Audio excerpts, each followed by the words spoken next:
and Vice Mellis. Welcome in.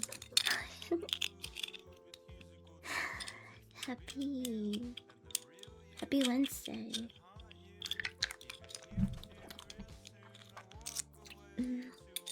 I almost thought it was Tuesday.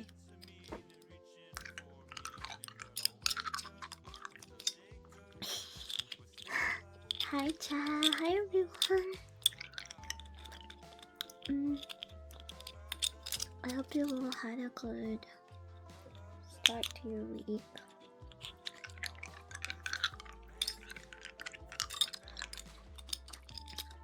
How's the audio? It's not too loud. I'm trying out different mic settings for today.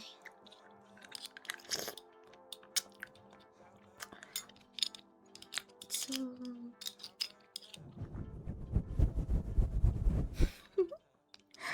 hopefully sounds okay. We're not going to focus on triggers today because I'm reading for you guys.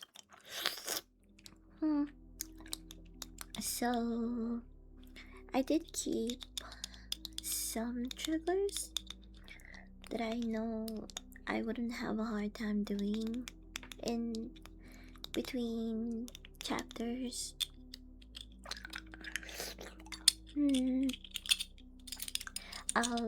But if you see a lot of other triggers and redeems missing, that's why we are going to have a trigger focused ASMR tomorrow though. So if you like intense and back-to-back triggers, we're gonna be doing that tomorrow. Today we're gonna read about horrors beyond human comprehension. I've been trying not to read ahead whole week, so I'm really excited for this.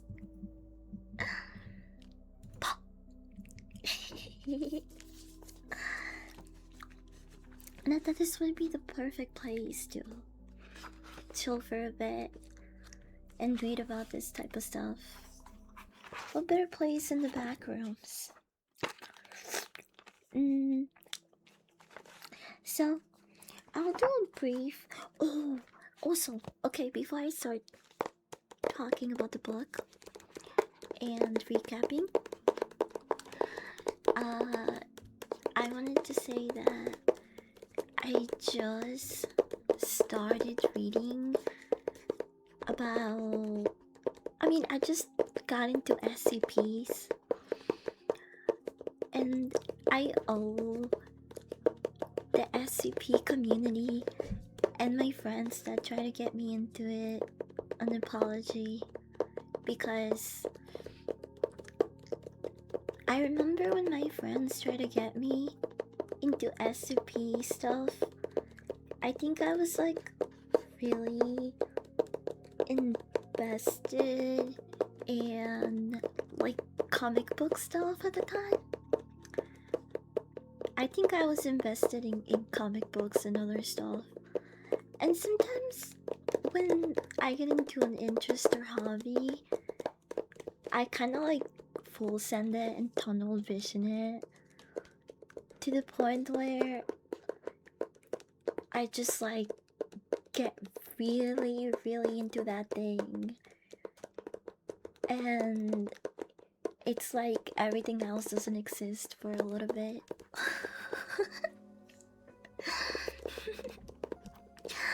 So at the time, I didn't give SCP content a fair shot. So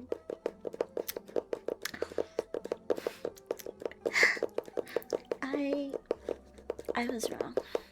I get it now. I get it now, and I'm really excited for the SCP VHS collaboration that they're gonna have. I'm so excited for that now. Hi Kakarot. Kakarot, welcome in. Hi Necro. Shaggy, I love your hat, thank you. I love my hat too. What happened to your Tomboy fishing account? I'm a bit out of the loop. I just got rid of it. I got rid of it because I wanted to shitpost. I wanted to shitpost and just talk about retarded shit there. And I thought it would be really funny to also kind of make myself my own biggest hater. But like as a satire thing. And then people started ruining the fun. And I just deleted it because I was like, I'll just make a completely anonymous account where I'll get 0 likes and kids will post and talk to the wall. I don't give a shit anymore. I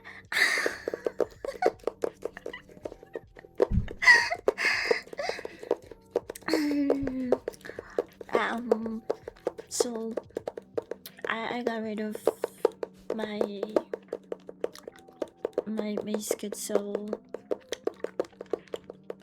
schizo shit posting account.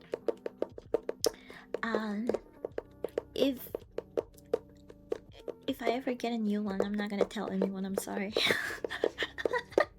I'm sorry. I just don't want people ruining it for me again. But it's already hard enough managing like 2 accounts on top of my YouTube and other stuff. So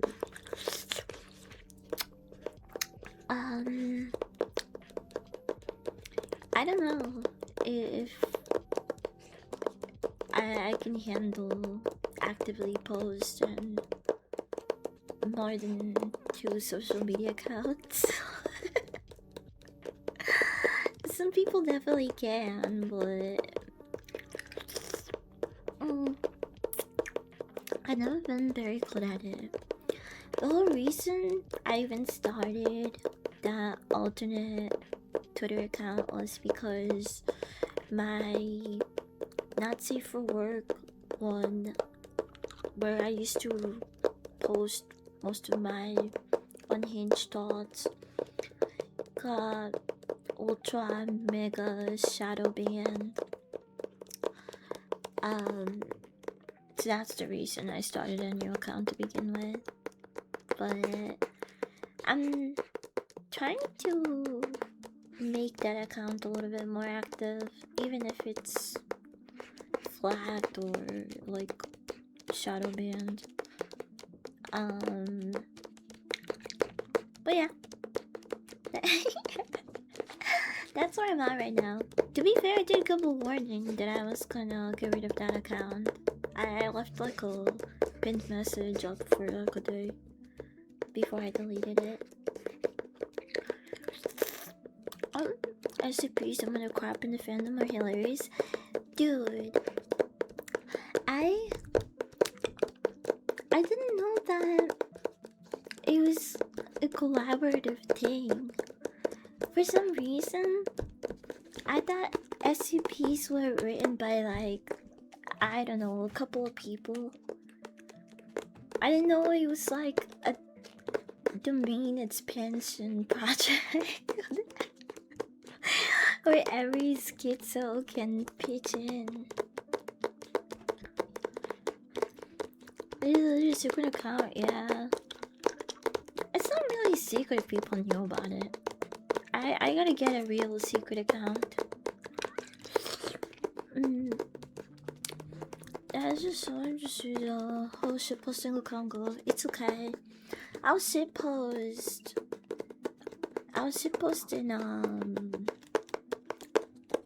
my not so for work dead account. It's dead anyway, which means that I can shit post without a lot of people getting mad at me. I always go back to shit posting there. Before I would never fuck you. You added me a couple times, you fucking bitch. You're part of the problem, dude. I am never telling any of you motherfuckers if I open up a secret shitposting account. Nuh-uh.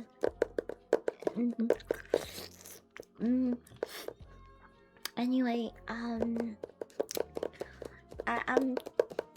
right now that I'm like really into analog horror and just horror in general. I've always been into horror, but I just recently started exploring more of the analog horror stuff. And there's a lot of stuff that is linked to SCP, as I'm sure you guys know. They're basically like Men in Black, but on crack.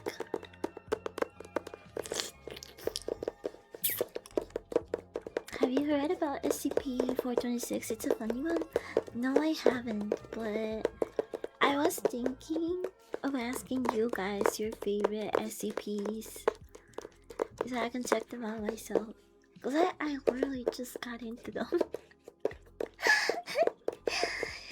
I think I know like the basic stuff, and I'm watching an analog horror series based on an SCP. It's Tape 001, the Monolith.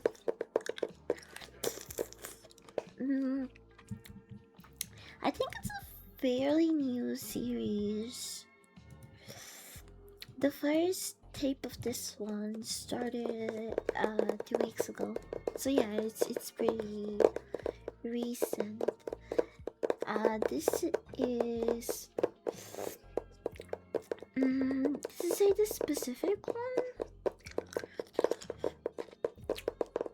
This is supposed to be found footage from mission 1500937-beta. I don't think it has like the specific SCP case.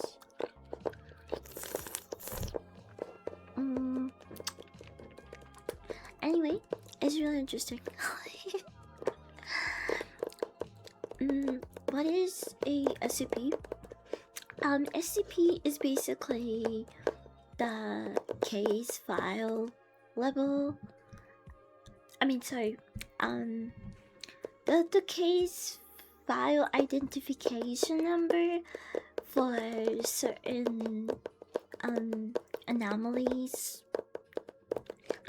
which could be a range of different things. So it could be something as dumb as an object facing in and out from like another dimension to our reality, right? It could be something like as simple as that. That's not super dangerous, or it could be like a cosmic entity level threat almost. It ranges from a lot of things. Think of like Men in Black but on crack, I guess. Hi, Eli. I was just talking about the Monolith analog horror series based on the SCP. That's what got me into the rabbit hole to begin with. I was like, ooh, I wanna read and learn about more SCPs now. SCP-2966 is probably my favorite. Yeah, I was gonna ask for more suggestions. 29666.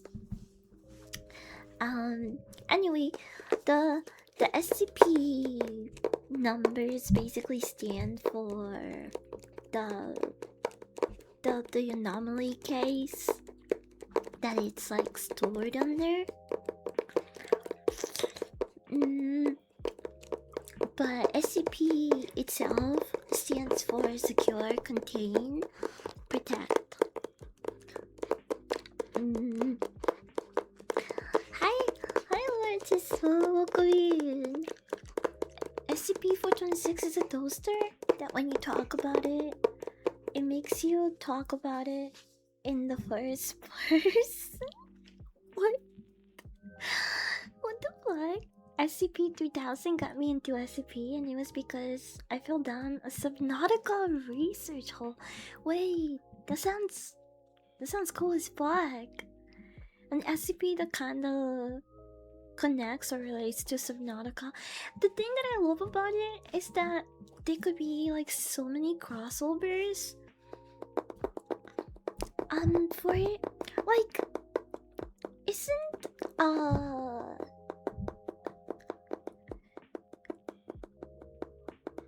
what is it? Isn't Backrooms tied to SCPs? Or am I thinking of another series? I'm trying to there's so much information, and I'm new to it, so I'm gonna get some stuff wrong. But I think I read something about it, but I could have also been schizo-theories. I really need to look up all the ones that you guys are suggesting, because as a noob myself, I've been... It's like... It's overwhelming because there's so many. There's so many to pick from.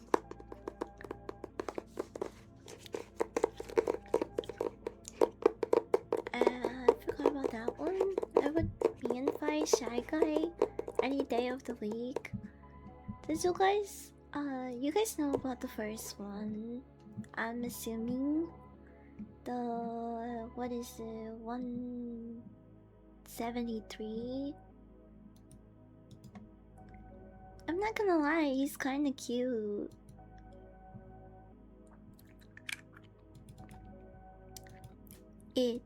Whatever. It's cute. Look at it. You mean TikTok backrooms or Kane Pixels backrooms? Oh, I meant Kane's. I know Siren Head got classified as an SCP. Oh. Yeah, I can see that. That makes sense.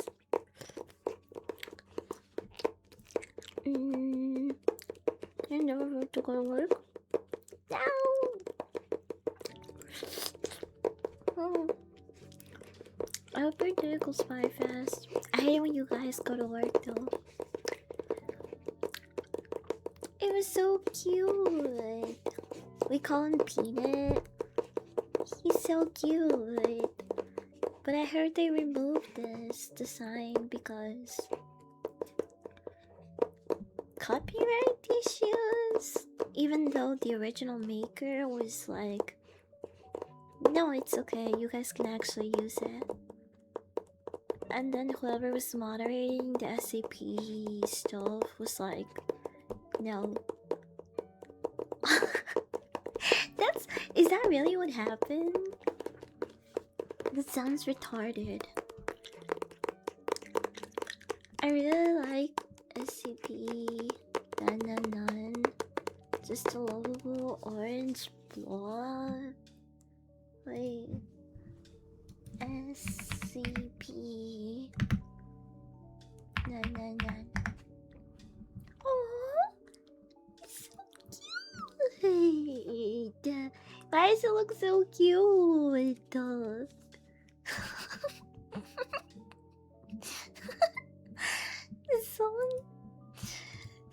posted a picture of him in the back rooms and he looks terrified. No, he's so sad. Look.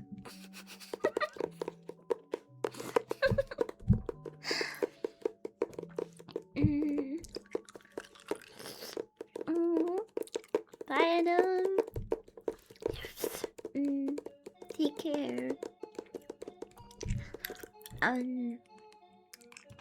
Okay. Well, I could talk about SCPs for a while now because I'm really interested in it.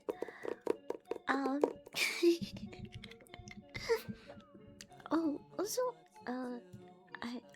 I was hoping that's not too loud. I just noticed that I had my music on full blast. I hope it wasn't like hard to hear.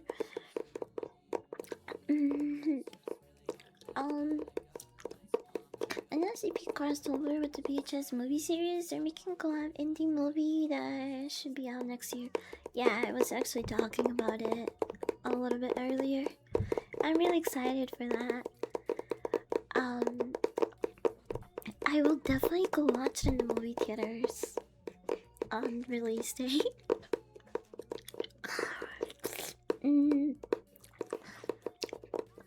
What if you completely save SCPs? I also heard about the chair that they messed up. That would just appear when people are tired for them to sit, which is kind of a harmless anomaly, but someone said, nah, we need to get rid of this thing. Like, it's freaky. We can't have chairs just appear behind people when they're tired. What kind of shit is that? And so they ran the chair through a wood chipper. And it just became like sharp wooden pieces and splinters, and like it just started piercing through people. The magic clock chair was too powerful. So we basically made a harmless SCP peer through people's buttholes just because some dude was like, yeah, it's harmless, but we should probably get rid of it.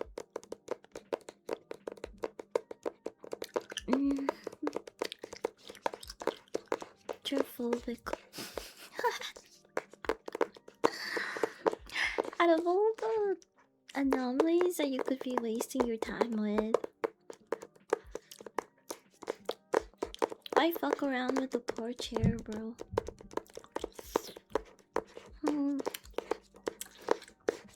Chair racism. It was literally doing nothing. It was just providing a seat for people that were tired. Fuck you, chair.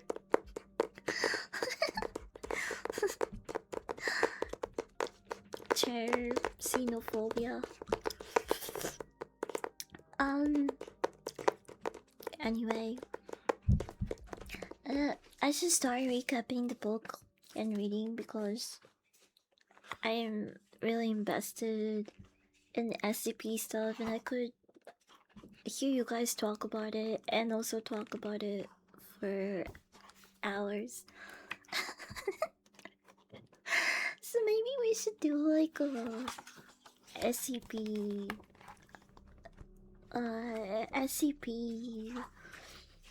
stream. I don't know, maybe I could read some. Oh, I could ask you guys for your favorite SCPs and I can read them on stream. That sounds fun. Cause there's so many that I I've never heard about or don't know anything about. Think it would be fun. Yeah, we should do that for a stream. But now we're gonna go back to the book. Tomorrow's.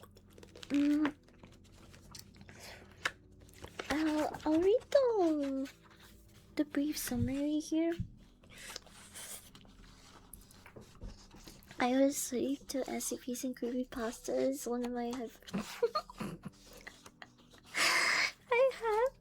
I have gone to sleep watching a couple too, but sometimes I have really creepy dreams.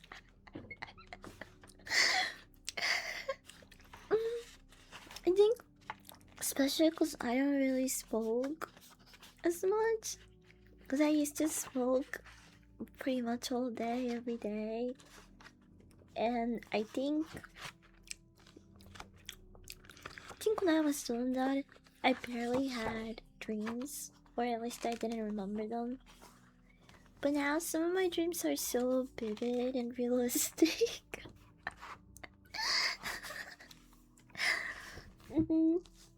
I had a really scary dream about being in the shower with some sort of like entity. Not that long ago. I think I talked about it on stream, but I don't remember.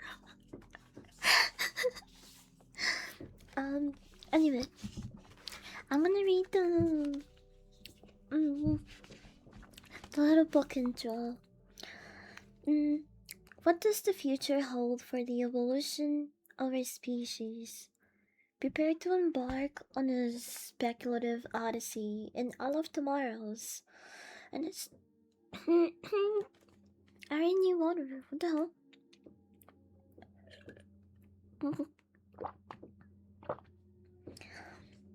All of tomorrows, an extraordinary exploration of the potentials and pitfalls of the human evolution. In this visionary classic, author and artist C.M. Kösemen imagines how life will be shaped by genetic manipulation, alien intervention, and the relentless forces of evolutionary change. From the colonization of Mars to the ultimate destiny of humanity, the future is bound to unfold in unexpected and unsettling ways. Wait, it's so freaking loud. Okay. Cheers, folks. All of Tomorrow is a thrilling tale of survival and the breathtaking work of imagination and the catalogs the progress of the new human species and documents the trials they face on distant worlds. Some will flourish while others fade into oblivion, but the vital essence of humanity persists against all odds. It is still way too loud. But crusty pages? What do you mean crusty pages?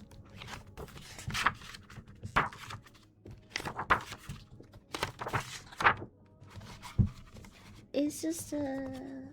Wait, is this a hardcover? Oh, it really is. Huh. I guess I could remove the cover.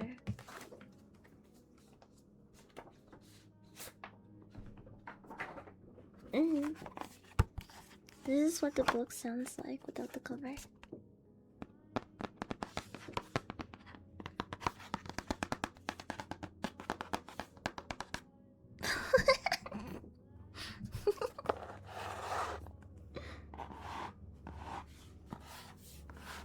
Hi, Coffee.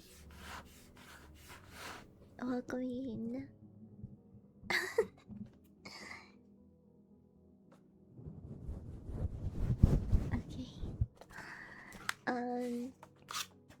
So here is a brief timeline. It starts with the Civil War between Martians and humans.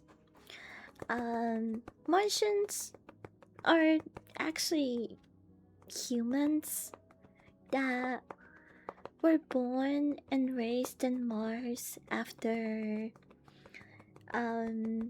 Earthlings came to settle in Mars and terraformed it, built civilizations, spent hundreds of years making sure that uh that they could bioengineer animals, plants, and everything to survive.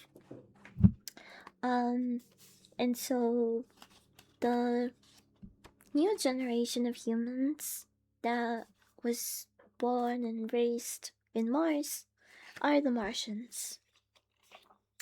Um, these these two civilizations lived peacefully for hundreds of years until the Martians got tired of sharing their planet's resources with Earthlings who had taken their planet for granted. And even though Earthlings are their ancestors, um, Martians declared war against them. Um, this is the first major event in our timeline, which is again the Civil War. We fought for hundreds of years until we realized we're just killing each other. We this is not the way to go. Now everyone is in pain, agony, and we are diminishing our resources even faster because war takes time and a lot of resources. And this wasn't a short war. I mean, it lasted hundreds of years. So we decided to call it a truce and coexist with our Martian brother and sisters, who are still like technically humans, but they evolved a little bit because of the environment in Mars and the gravity being different.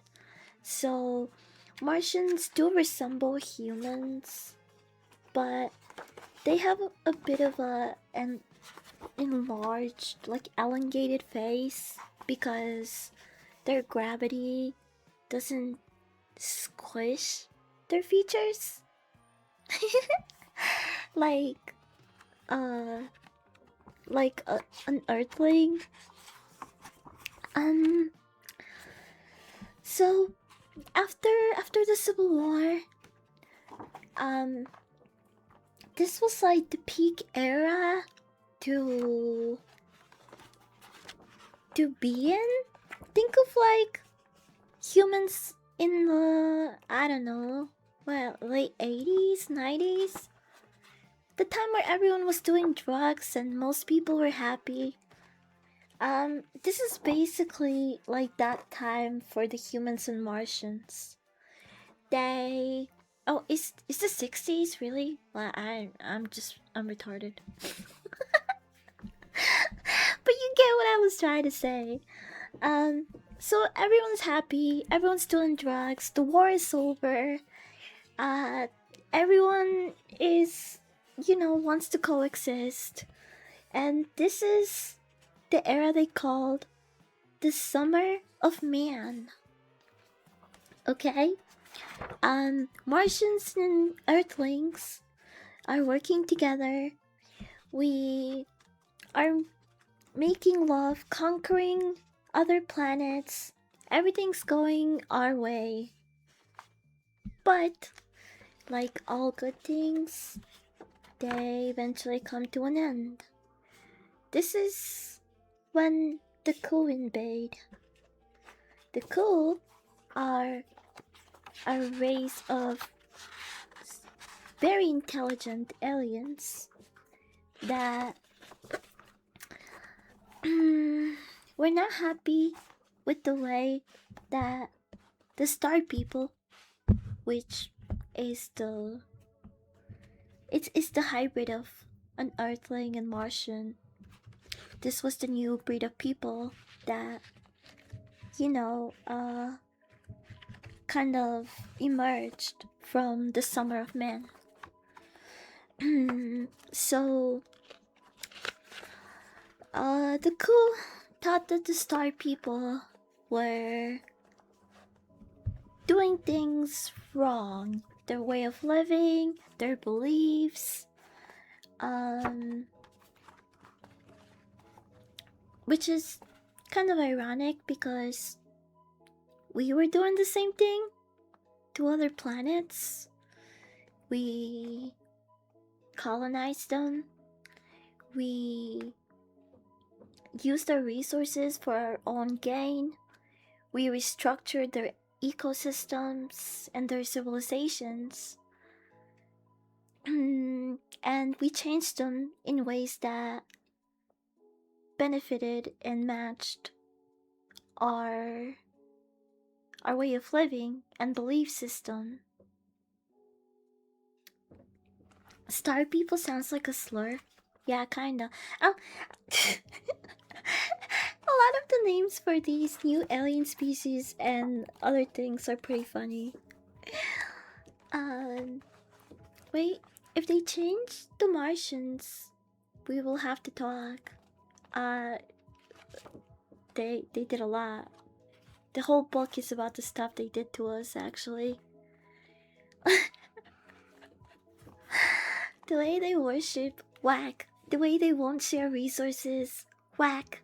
The way that they think they're better than every other fucking alien race, and they have some sort of claim to their planet and resources, whack.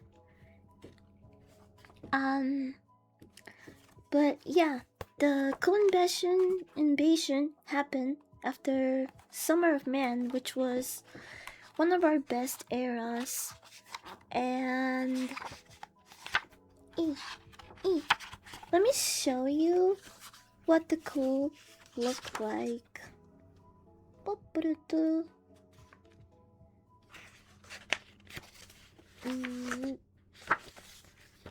Was it here? Yes.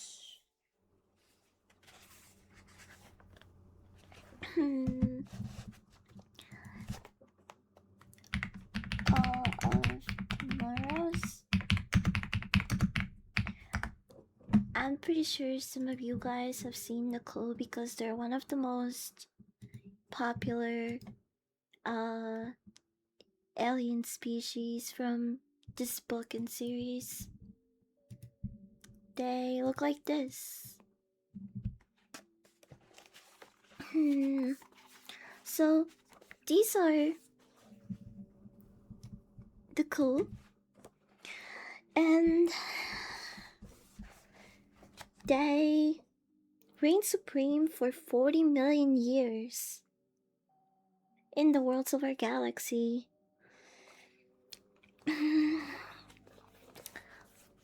We were not prepared for this invasion at all. When humanity saw signs, the Star People.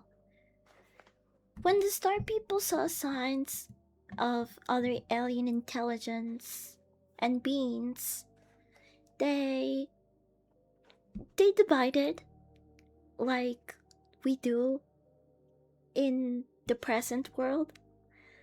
So a couple of Star People thought it was divine intervention, that there is a God out there, someone that makes all living things in the galaxies, and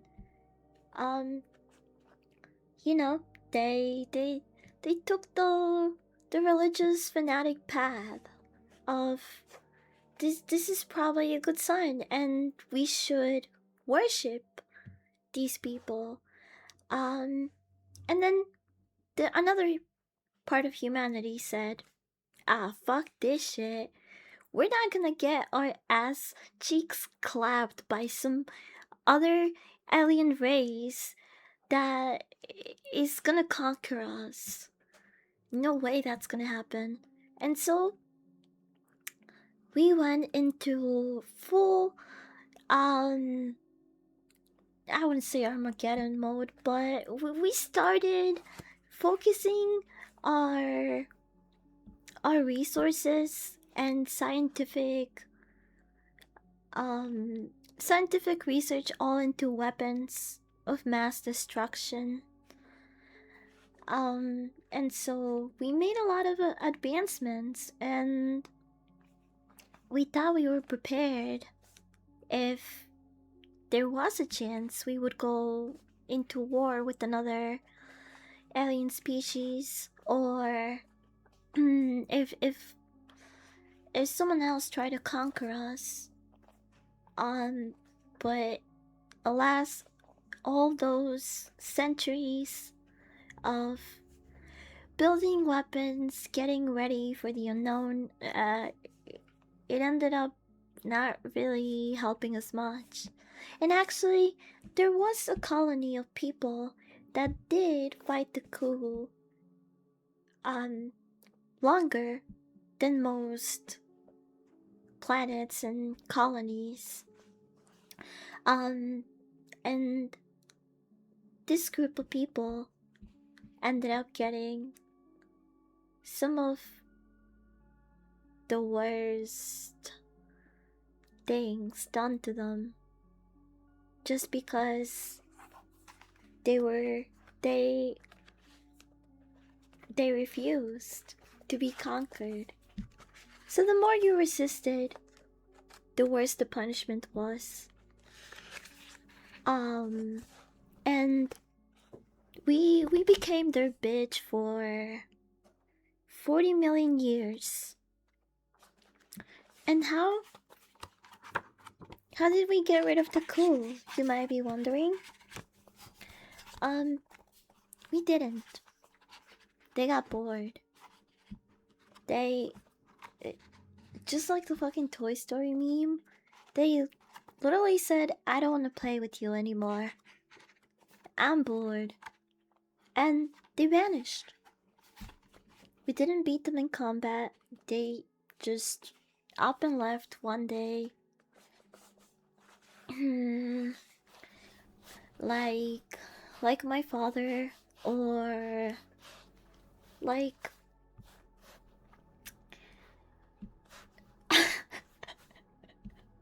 like a really gorgeous woman that you meet on Tinder, but then at the end of the night she tells you that she has a husband and she really needed to live out her lesbian fantasy before she passed away, or otherwise she would live a life of misery and regret.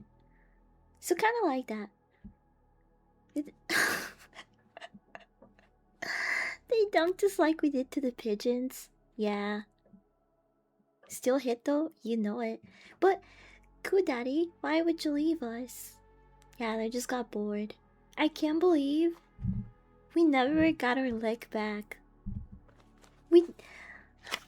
I thought they were... When I saw that the chapter was called something like Extinction and Diversification, I thought it meant the coup. But it was actually about us. It's actually about us because we got our ass kicked for hundreds and millions of years. So going forward, most of the book tells us about the different experiments that the coup did on the star people and how we were forcefully uh we were forced to evolve, and there was a lot of bioengineering and experiments that got us to this point. And because this happened in more than one planet, there is a lot of different races and types of creatures that humanity evolved into. Um, Not willingly. And we are now in. I want to say we read maybe a third of the book now. And the next people that we are going to learn about are the blind folk. You guys remember I showed you a picture? We didn't really get to discuss them, but they look like this. Hold on, wait. Let me see if I can find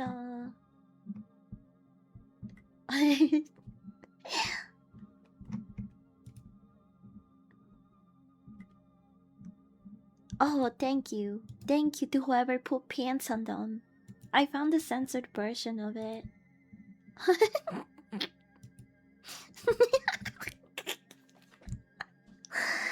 This is the blind folk. Hi, Psycho. Only 1/3? Maybe we've read a little more than 1/3 actually. Hold on, let me see how many pages there are. Okay, yeah, we read more than 1/3. A little bit past it.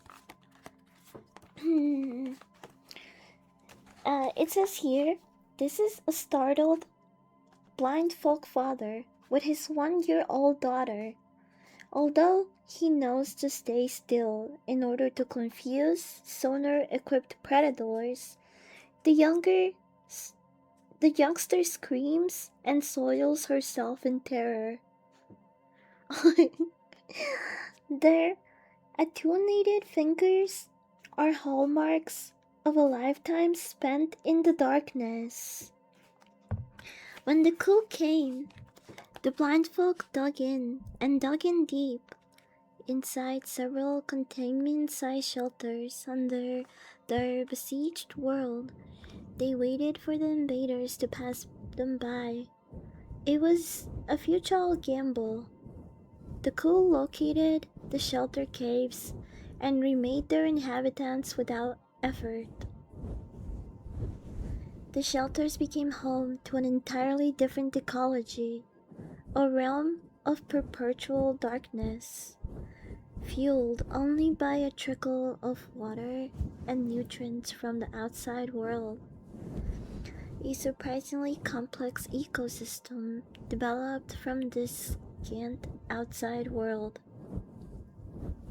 Wait, I reread that. A surprisingly complex ecosystem developed from this scant resource.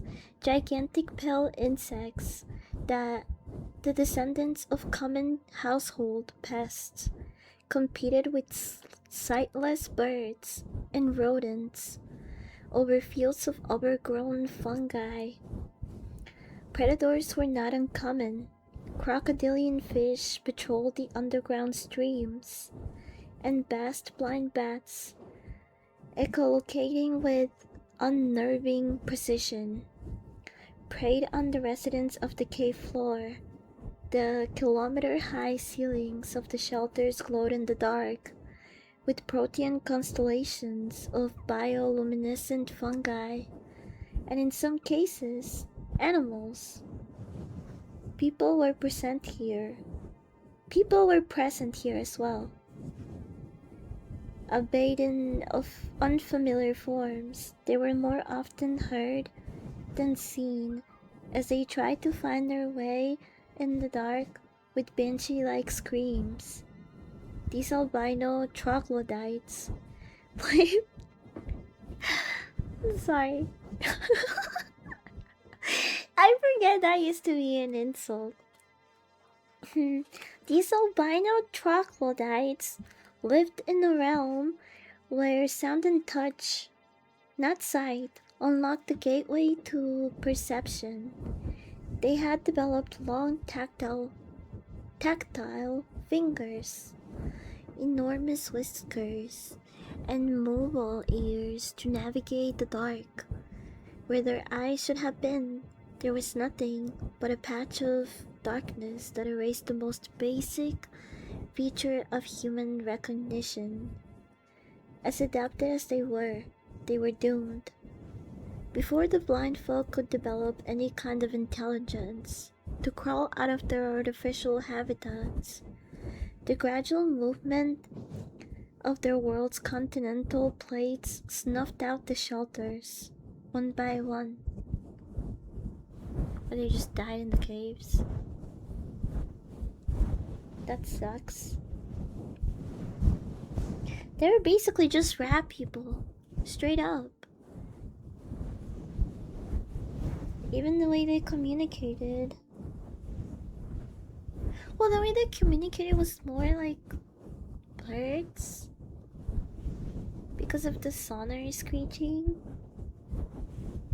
It is kind of weird that is their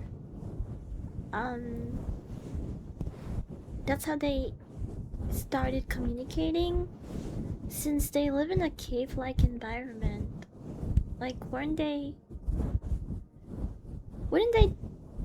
evolve or develop some other form of communication that could be safer?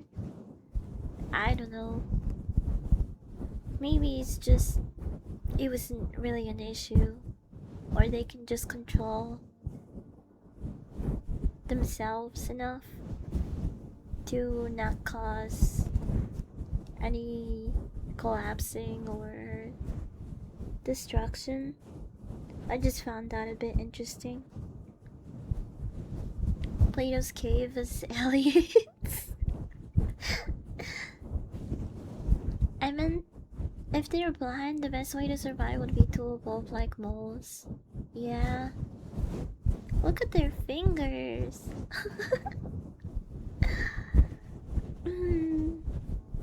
They really are just meant to move around in the dark. It looks so freaky though. Well, I guess it's safe to say this species is pretty much extinct.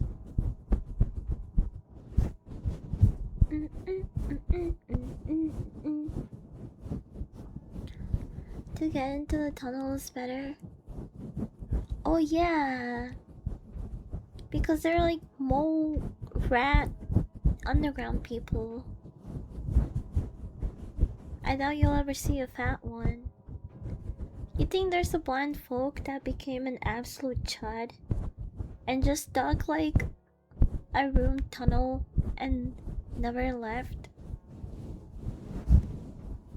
All he would do is stroke his shit to his imaginary porn, because he can't, like, it's not like he could see it. Oh, I bet he was a really huge ASMR enthusiast, because they can only hear.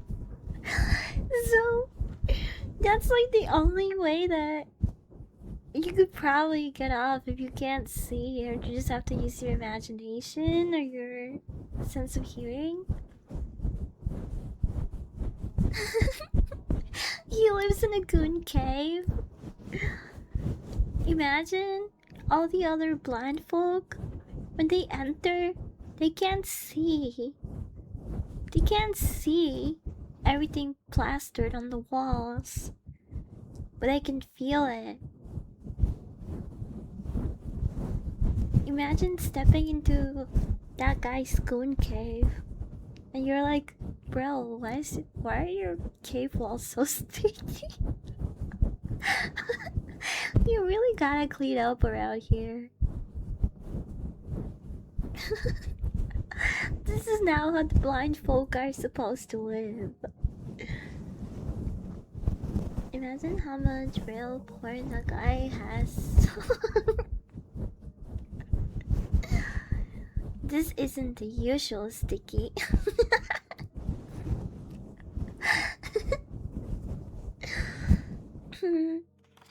um, anyway. What the fuck? This one is fucked up, bro. What happened here? Huh? Okay. The next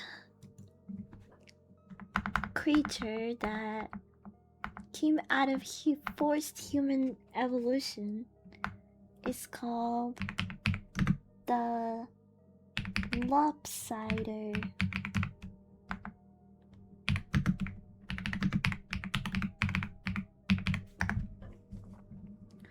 And is this a meme?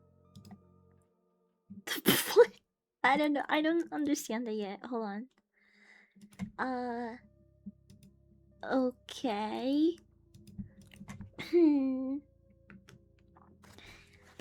We have here.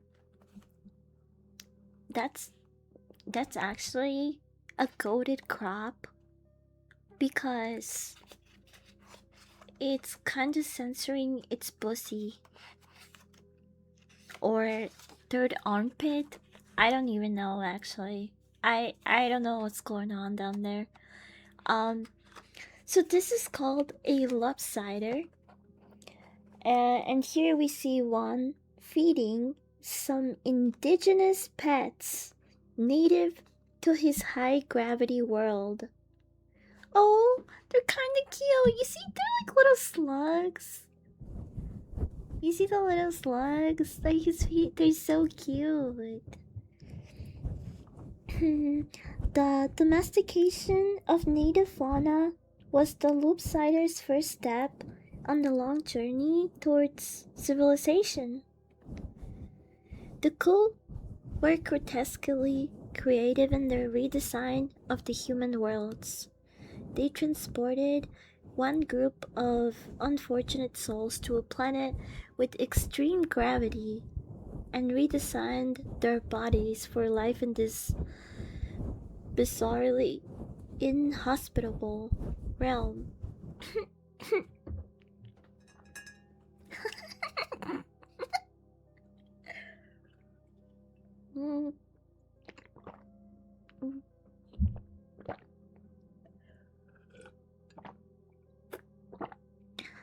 The results of these experiments resemble nightmare sketches by Art's bygone artists Bosch, Dali, or Picasso. Their bodies look like they had been squashed between sheets of glass. 3 out of their 4 limbs. Wait, I need a burp.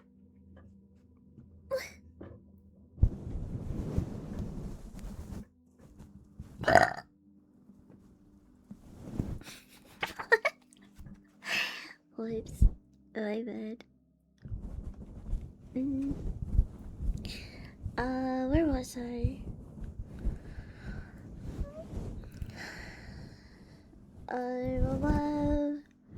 Okay, the results of these experiments resembled nightmare sketches by Earth's bygone artists Bosch, Dali, or Picasso. Their bodies look like they had been squashed between sheets of glass. 3 out of their 4 limbs had become paddle-like organs for crawling. Only one of their arms remained as a spindly tool of manipulation. This singular, wizened limb also doubled as an extra sensor, kinda like the antenna of an insect. Their faces were different horrors altogether, all pretensions to symmetry. the hallmark of terrestrial animals. From jawless fish onwards, were completely and utterly done away with. Ew. Flat Stanley, if you want to Chernobyl. No. Bye, Shaggy. I hope you have a good rest of your day. Vincent, look mean. Anglerfish looking. Yeah, he does look like a fish. That's what I was thinking. Okay. One bulging eye stared directly upward while another scanned ahead in the direction of the creature's vertically opening jaws. The ears were likewise distorted. Monstrous as they looked, these creatures thrived in their heavy gravity environment. Once again, there was the usual explosion of species into every available niche. And the lopsiders consolidated their chances for renewed sentience. Sentience? What would you do if you won the lottery?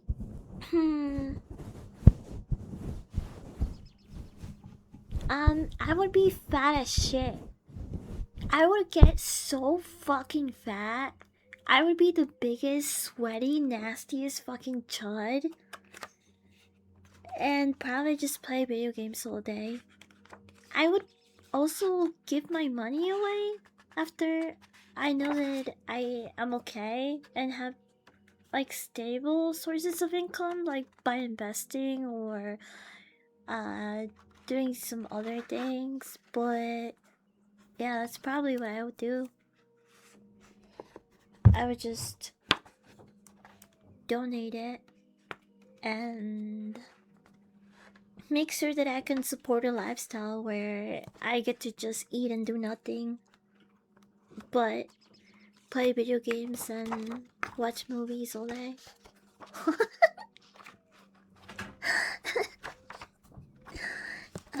The next are called Striders, and they're actually the ones in the meme.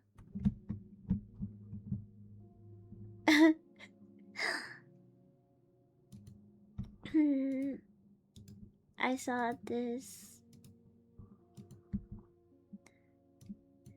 The chat lopsider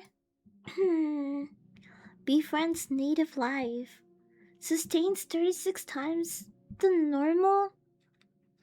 amount of normal gravity, lives in a big ass planet, created the asymmetrical people. A little fall would kill them because gravity. The virgin strider gets cooked by chickens, weak AF, lives in a tiny moon, went extinct before doing anything. A little fall would kill them because weak bones.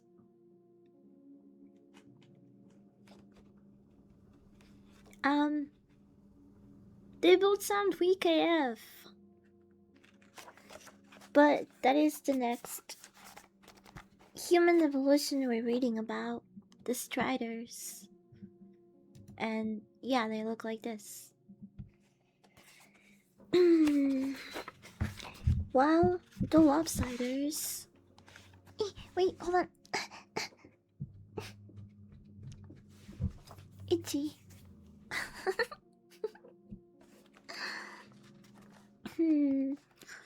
While the lopsiders were designed to live under extreme gravity, another species had been adapted to life by the cool under the exact opposite conditions.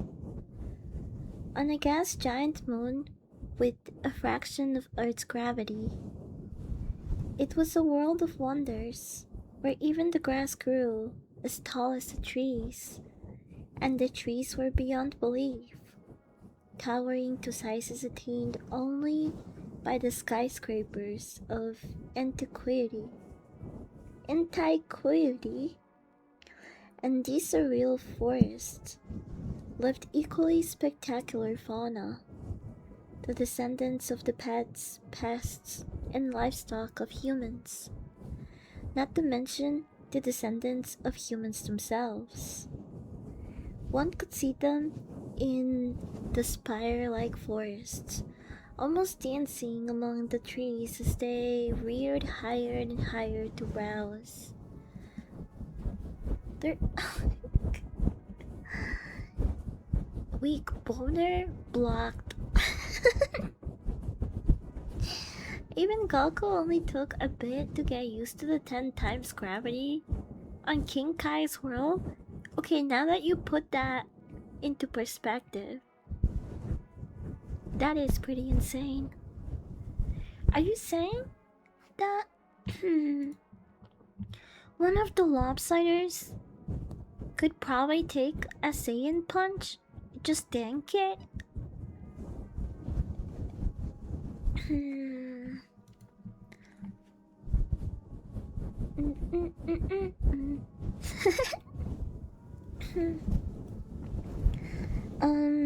Where was I?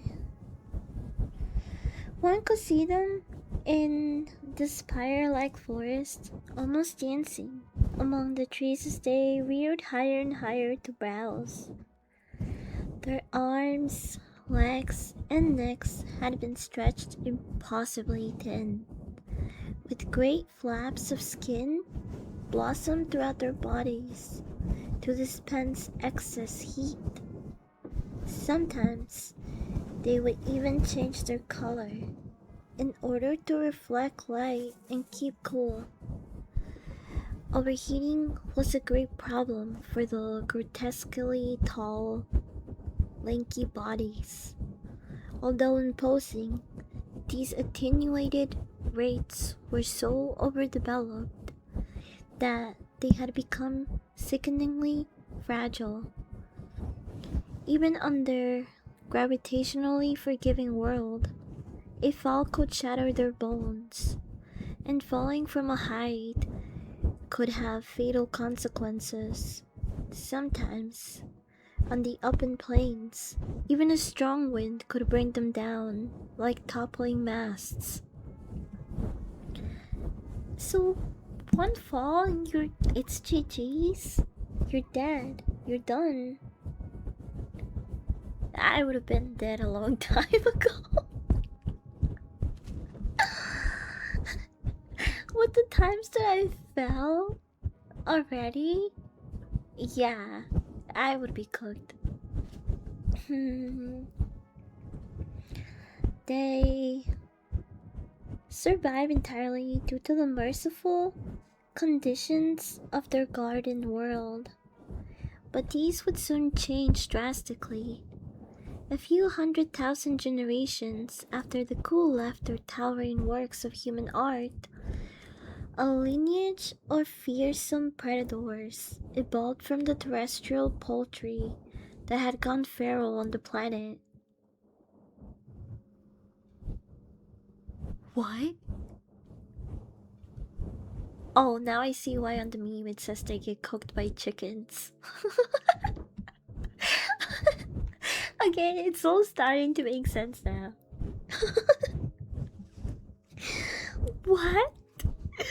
Yo, the chickens mutated and they went sicko mode in here. What the fuck?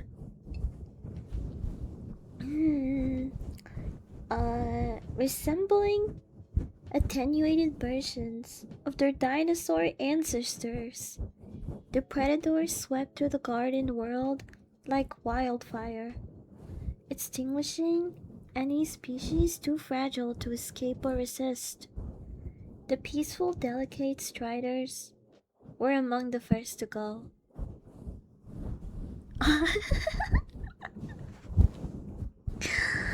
Damn, bro.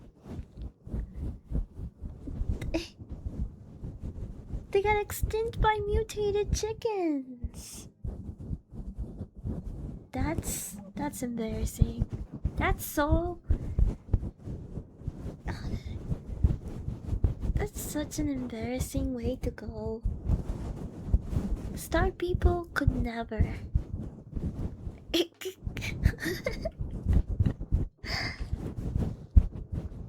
Imagine there's no birds on this planet, right? The planet with the lopsider? So why did it need an eye looking up?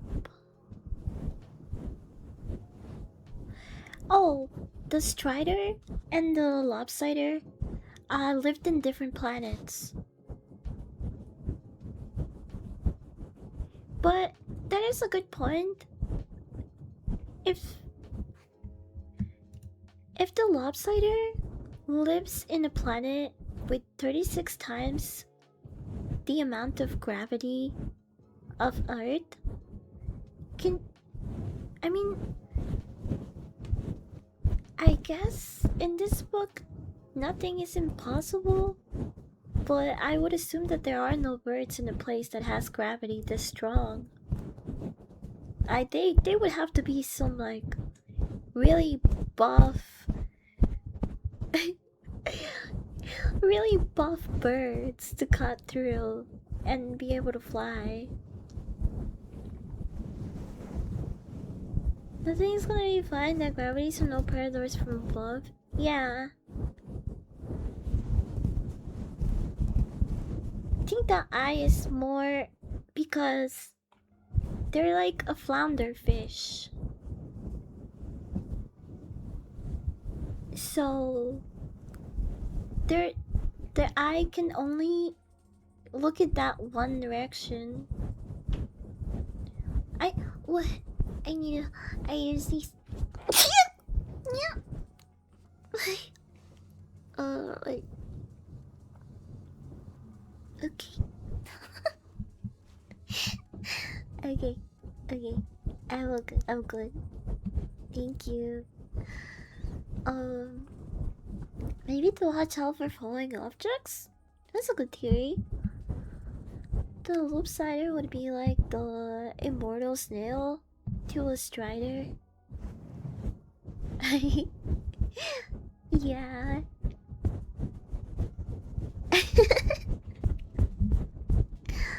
I really hate how the lopsider has his pussy on full display. At least the strider, it's a little bit more classy. It's kind of like tucked in between the legs.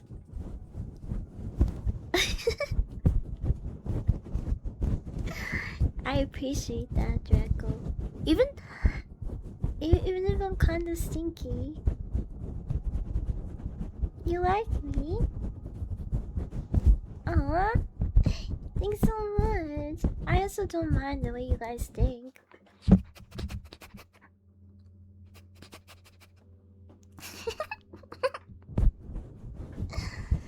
The shoulder blades make me uncomfy. For the strider? Or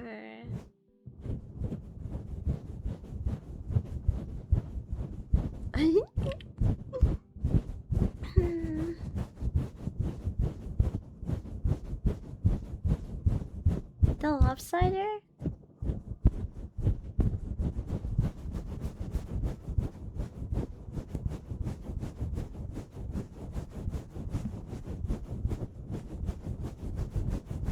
Both of them are really freaky. I don't like the hand thingies.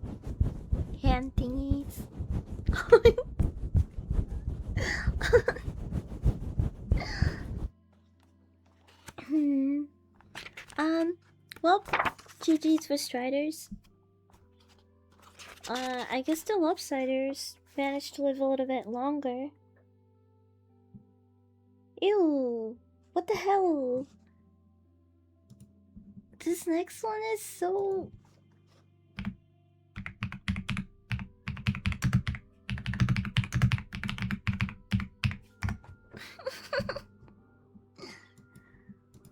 It's so ugly. It's actually not as bad as the last two we watched, though. This is. This is a subspecies called the parasites. Here we have a parasite shown to scale. Although their face seems inhumane in every aspect to an observer of the day, their very survival shows that such subjective values are irrelevant in matters of long-term survival. This looks like a turtle, man, bear, pig thing. Ew, ew, ew, ew. It looks like,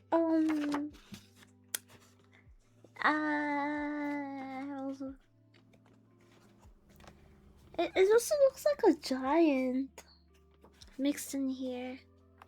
Mecha chameleon paws. Maybe they caught him mid-game. A ninja turtle without a shell? Oh yeah, that's also a good way of explaining it. Oh, it's so freaky. I don't really know what's going on with the feet. Oh, you guys can't see the feet. Wait.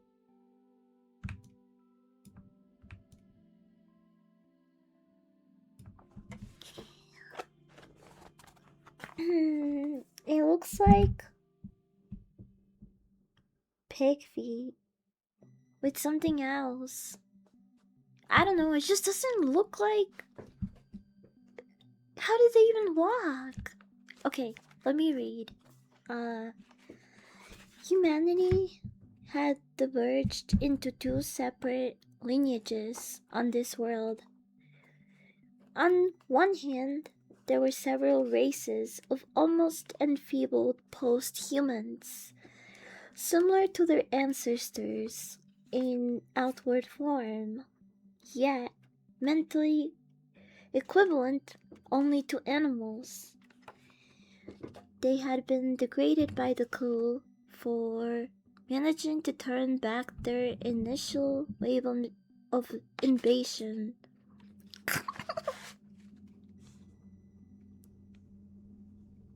Why did you blow me up?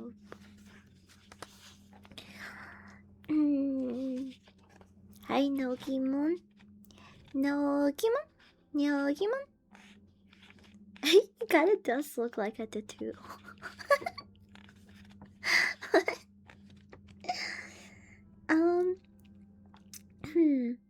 They had been degraded by the coup, and not in a good way. I know what you guys are thinking. For managing to turn back their initial wave of invasion. Yet, simple atavism was too light of a punishment. Their twisted relatives, the parasites, made up the second part of their existence.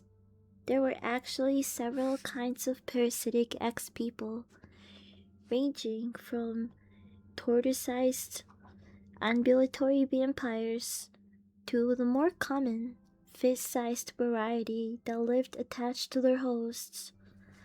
There was even a tiny endoparasitic kind that infested the womb of their female victims, like ghastly, surviving abortions.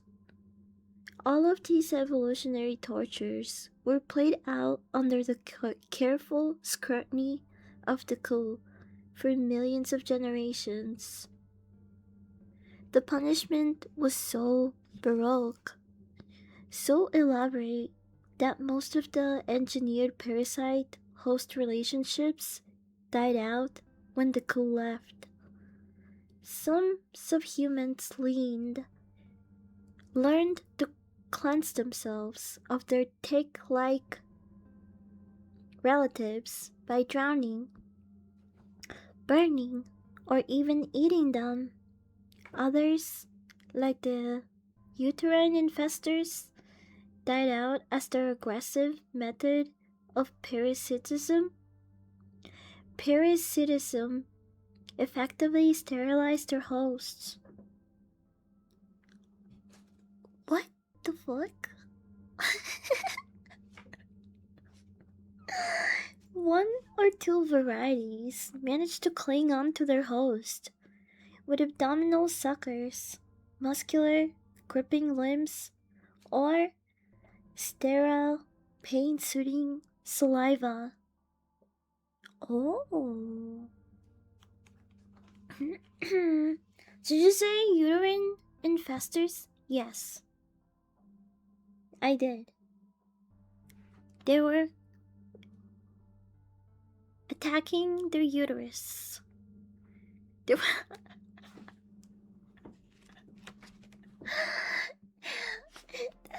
that's what that means, right? They were latching onto the woman. Not like to their pee holes. That's different. I know the difference. You don't have to answer.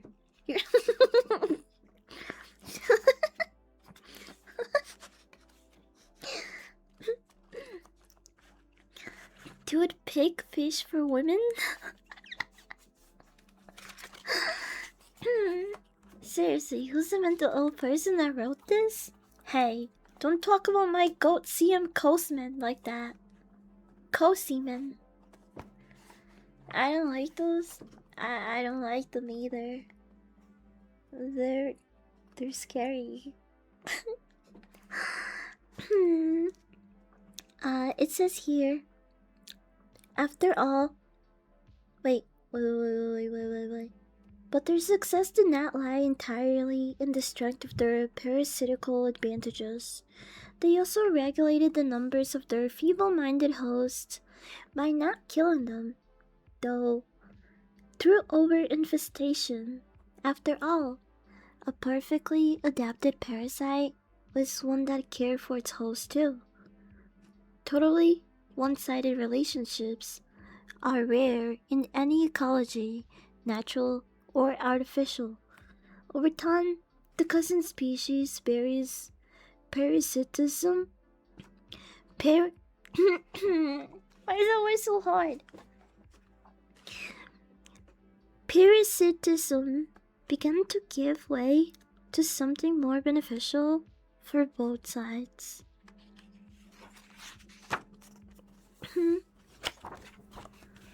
This is how we currently treat parasites.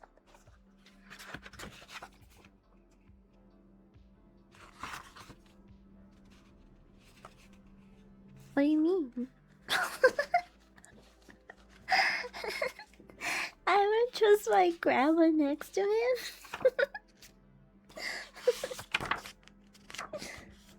What the fuck is the next one?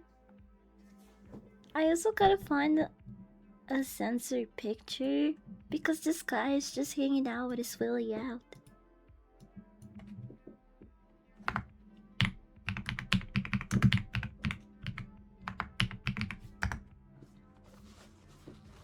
This little child swimming in your balls? He could be. Oh yay! I found the censored version. Okay. This kind of looks like... I don't know. He kind of has a horse face. This is probably the evolution of BoJack.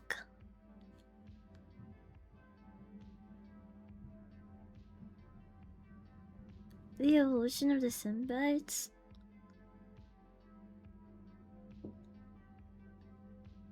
They do kind of sound like it. The parasites, I mean. Okay. This next one is called finger fishers.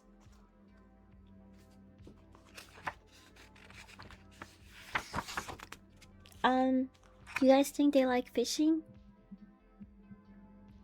I hope so, because otherwise the name would not make much sense. I don't think they look like a fish at all. And no female race.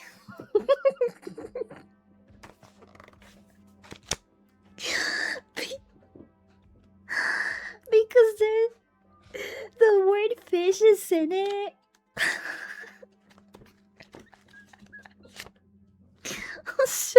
fuck up. Why can't it be about an all-male race that has fish finger size penises, huh? What? Finger, but that works too. Wait, so I was the one thinking about that joke in a misogynistic way? Oh.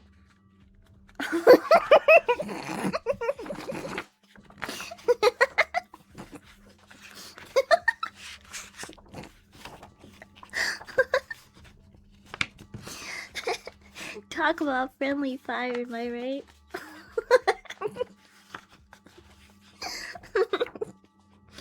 Okay, next person? Next human evolution? Fingerfishes.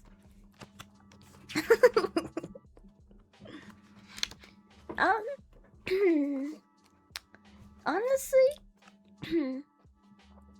I mean, they're no looker. None of these evolutions are, but out of all the ones we've seen, it doesn't look that bad. I mean, some people already kind of look like this in real life.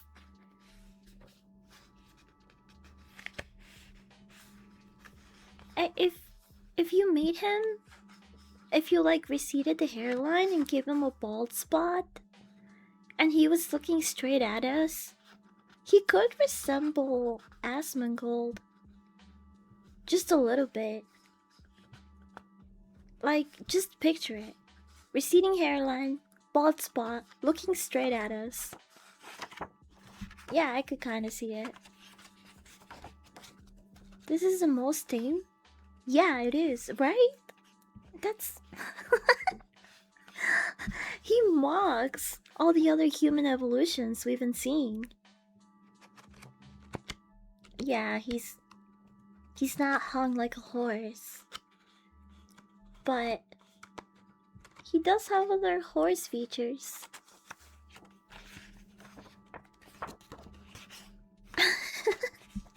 And I mean, that middle finger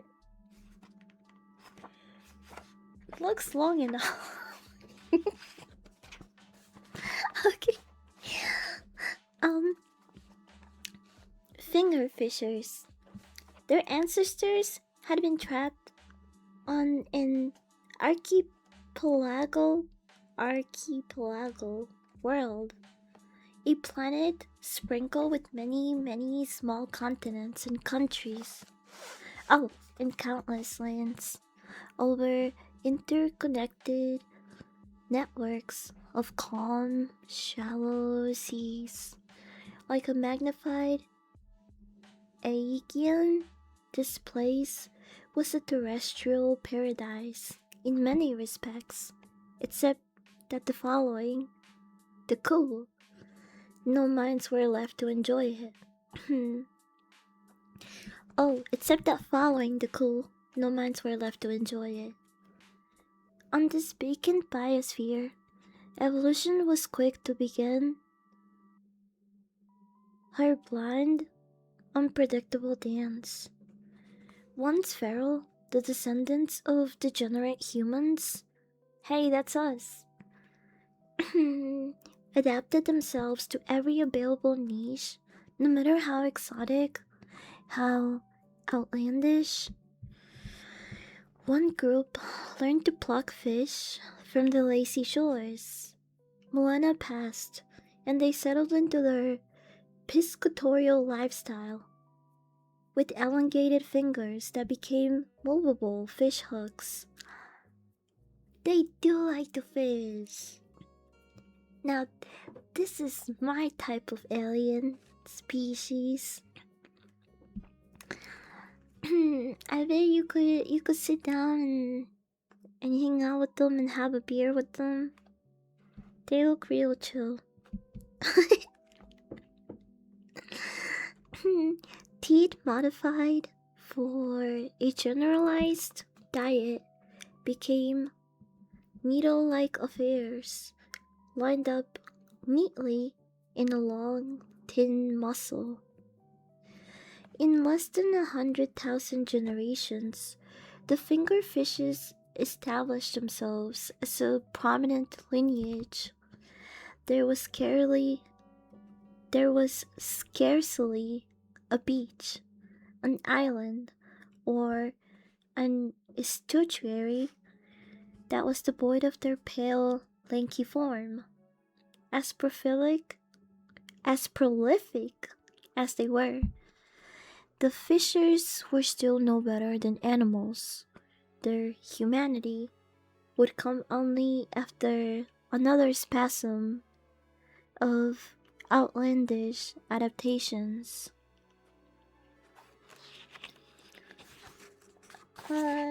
So it sounds like they became.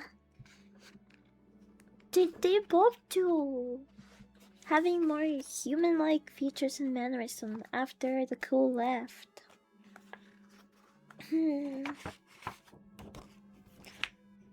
Their their really long finger kind of reminds me of like I don't know, like the scorpion tail, the end of it. So the first gen that was attacked, were changed on the moment, or the changes started to show later on other generations. It depends on the species, but it looks like for this specific type of alien, they were engineered and experimented by the crew.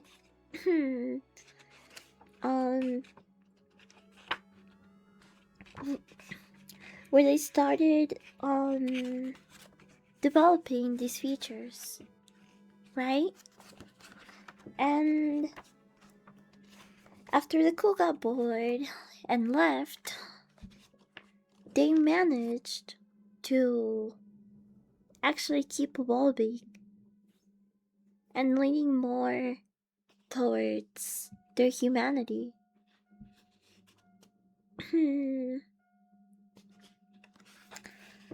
It says here, humanity would come only after another spasm of outlandish adaptations, which I'm assuming refers to events that happened after the crew left. This doesn't happen with every alien human evolution species that we've read about though, because some of these evolutions become way too dependent on the crew, kind of like a pet. And so when they got bored and left, a lot of these evolutions just died because they were so dependent on the crew. But for other species, they either evolved and continued to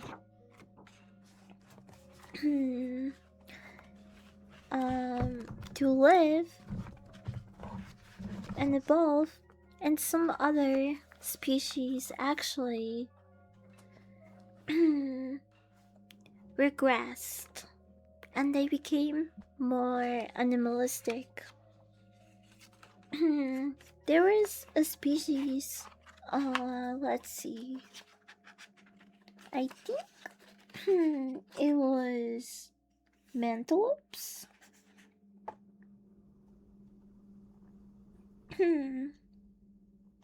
Yeah, mantlepes. Mantlepes is a good example of that. They're basically, they kind of look like a human mixed with a camel, and they were unfortunately way too self-aware. And a lot of them suffered from depression because of it, because they wanted more for themselves, like be able to make art and clean and do things, but they had hooves instead of fingers. So they were not really able to express themselves the way they wanted to. And it just made for a really miserable life. And so, what happened with this specific type of people, they actually regressed because it was just too painful to have that sort of self awareness and, live your life not being able to do anything and express yourself. It's basically like taking a human brain and putting it like in a camel. It's really fucked up. And to cope with that, the following generations just became a lot more stupid. And now that they're stupid and more minimalistic, yeah, now that they retard maxed, um, they don't they're not self-aware and depressed. They're just animals now. Which I think for some species is the better outcome. Because the way that we're living with awareness and intelligence was just sounded really miserable. I rather them be like happy camels eating from the ground, sitting wherever they want. as as fucked up as that sounds. Yeah. That probably sounds like the best path to take if you're stuck in a body like that, I guess. But for some people, they actually become more human and they evolve into smarter beings. Still not as smart as star people. I don't think any of the races that emerged from the coup experiments are going to be able to reach that level of intellect, just because I feel like it would be really stupid for the coup to do. If they wanted to keep the races they enslaved and they're experimenting on, if they wanted to keep them under their thumb, why would they enhance them to the point where they're smart enough to I don't know, maybe take them on or advance to a society that they can't control. So I'm assuming that all of the people that were forcibly evolved are not going to be very smart. Some get luckier than others, but I don't think any of them will reach the intellect of Earthlings, Martians, and Star people. I kinda doubt it, but I could be wrong. Maybe we'll see an evolved species that says otherwise. I'm not sure. So you're telling me a species can become naturally dumb just to cope with the reality, or it's just too fictional to be real?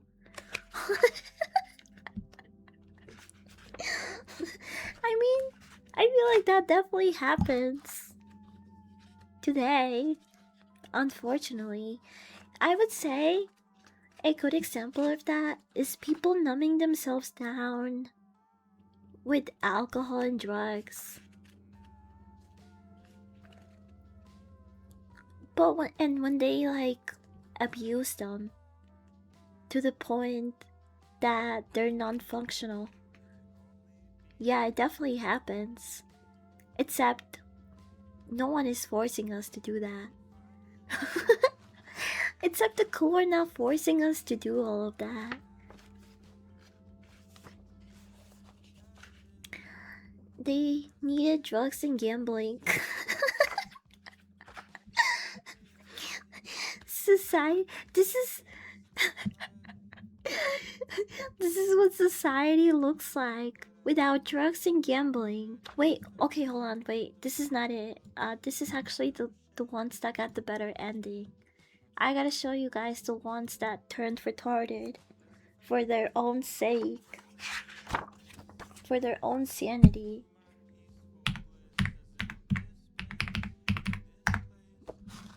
No! Okay, here it is.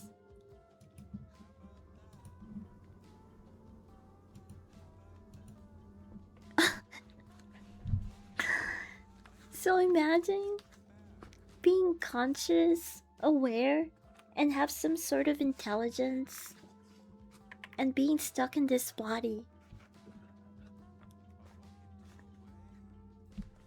Yeah, that fucking sucks, bro. No wonder they went full retard. I don't want to think about my existence as this fucking thing. I'd rather eat grass and shit wherever I want.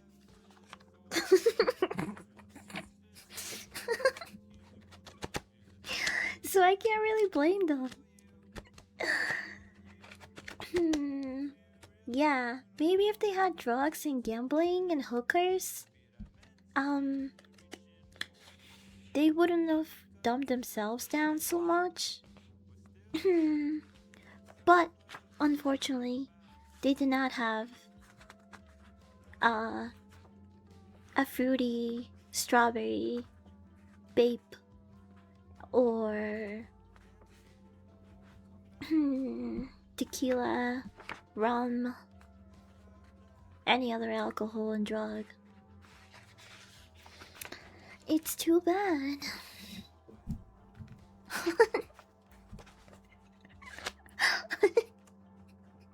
You already eat dirt, so it's not too far off. I can't even get mad at that call out. Hi, Coop. I hope you have a good day at work. Like, naturally not using damage and stuff, even if you're someone that likes to learn and study. Wait, I need a burp.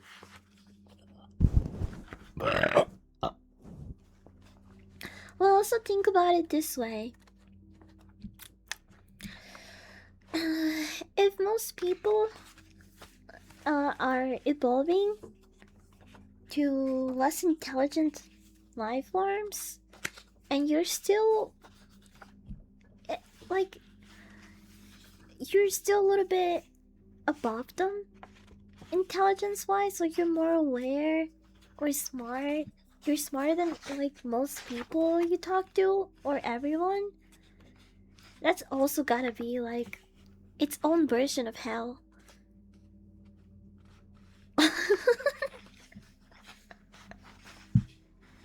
Like just not being able to connect with anyone. No wonder everyone was like, yeah, let's just all get retarded.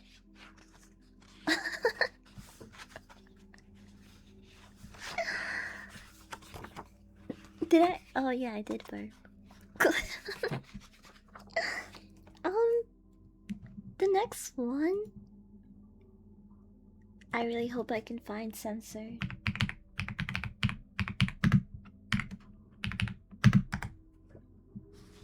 Yes. Whoever's been going around censoring the pussies and titties for these aliens, thank you. I mean, I'm pretty sure I'm okay showing all of these because they're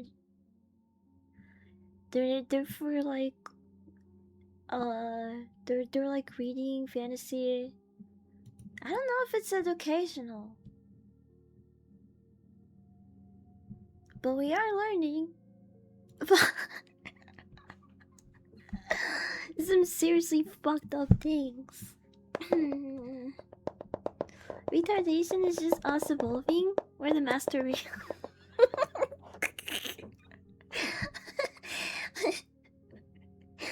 Dumb. Those fucking virgin chuds took forever. Took centuries to get retarded. To get to their final form. And we've already reached peak form. And this isn't even the end of humanity. Imagine how much more retarded we can get.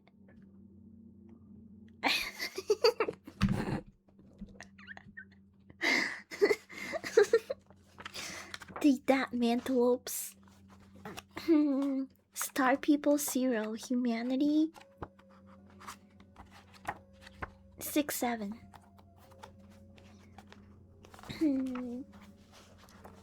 Hi, Iron. Welcome in. Okay, the next people we're gonna learn about are called hedonists, and they look like this.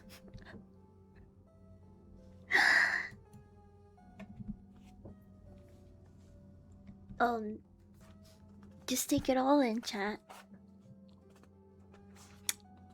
Take it all in. I have no idea what the fuck I'm looking at either. It says here, these were actually the favorite subjects of the coup. Here, we see a female lying alone at the beach, contemplating absolutely nothing. Must be nice. Without any pressure from the world, their days made themselves as they went along. Isn't that nice? Imagine a life of just chilling and going with the flow. Even in the blissful existence of the finger fishers would have seemed bothersome to the hedonists, for their kind was not evolved, but designed for a life of pleasure. The ghoul had kept them as pampered pets, set loose in a tropical island world of succulent fruits, bountiful trees, and calm, lapping lakes full of sweet, bacterial mana. Damn. It sounds like when everything went down and humanity was conquered, this was probably the best place to be conquered in. I mean, like, where's the... Oh, the colonials. Do you guys remember the colonials? Dude, those people got it really bad. Compared to this, just being on the right planet could have had you looking like a weird ass bird person that gets to fucking eat anything it wants, to this. Being a fucking flesh wall that can only feel pain and is completely aware of its surroundings and what's going on.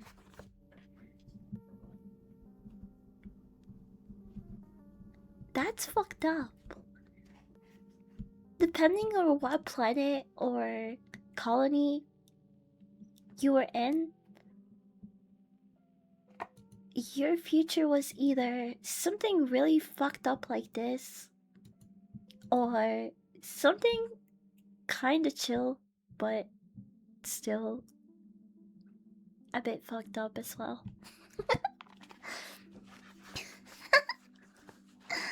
Hi, Holy Pig. One must imagine the flesh wall happy. I can't after reading about it.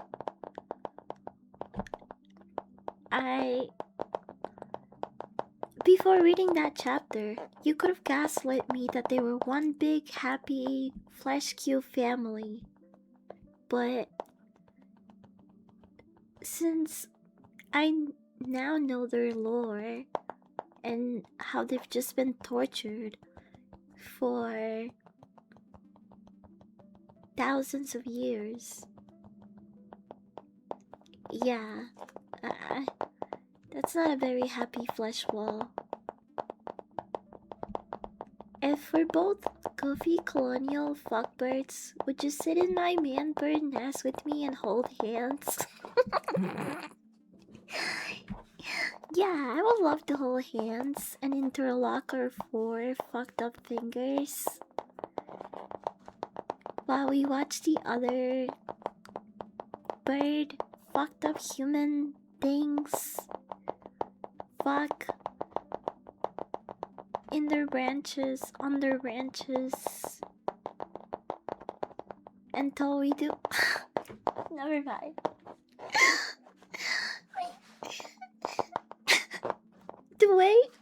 The way I formulated an entire bird future off of that one question should tell you how mentally insane I am.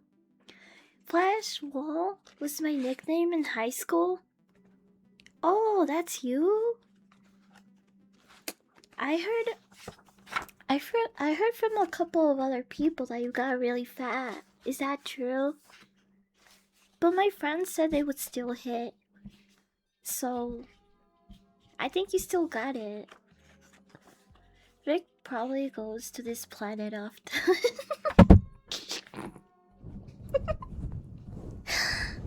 That really does sound like something Rick would do. Didn't he have? Or was it? Or maybe I imagined that, but didn't he have like a second family or life in the bird person world?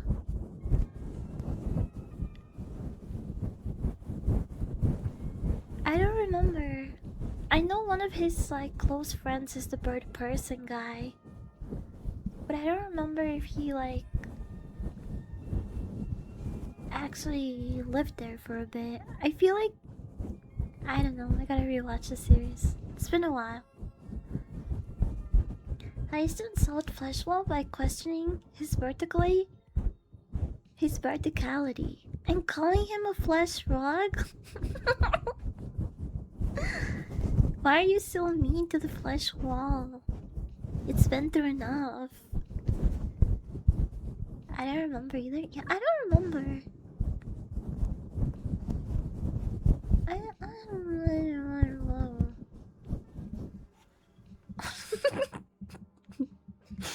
Okay, relax.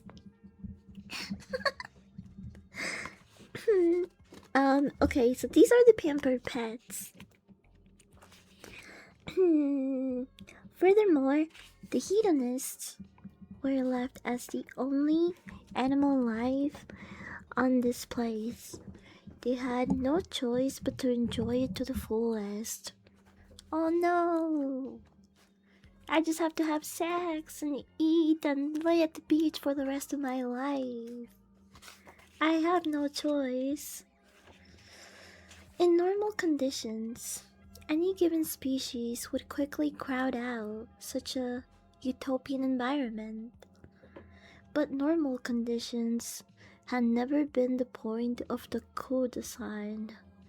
They had altered their subjects so that they could conceive only after mating with an enormous number of potential suitors.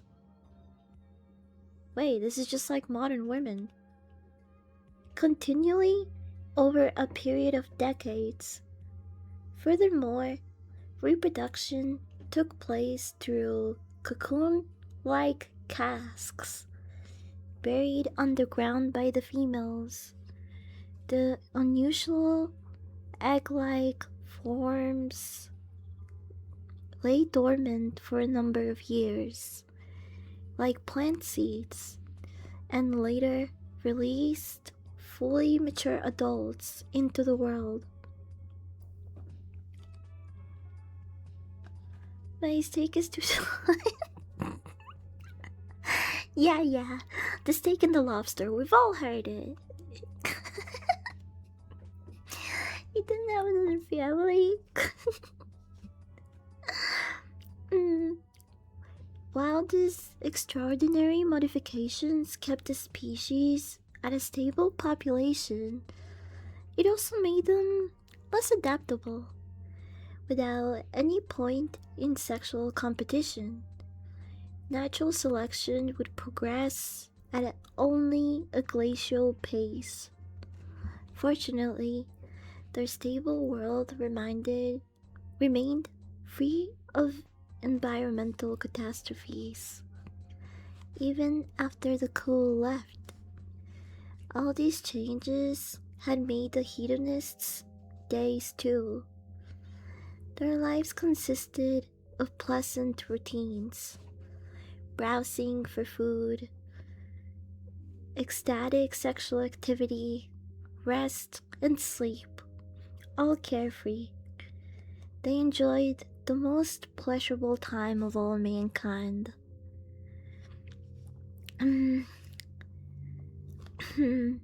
Albeit with stunted intellectual capabilities. Capabilities. It didn't really matter though. After all, who needs to think when they're having such a nice time?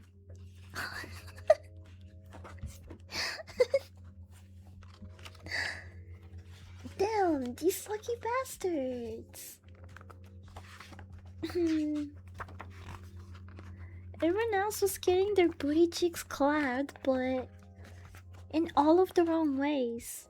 While these guys were getting their booty clapped in all the right ways. Man, I said that I would really like to become what was it? The ones that look like whales.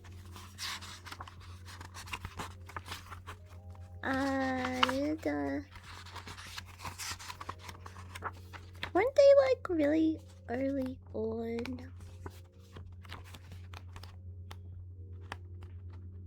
Tempters, swimmers. I said earlier that I would like to become a swimmer, but after hearing about the lifestyle and way that the hedonists lived, I might have to change my answer. I mean, I think the swimmers look a cuter because they kind of resemble like a smug whale. But man, these guys were just partying their whole lives. They just fuck, eat, sleep.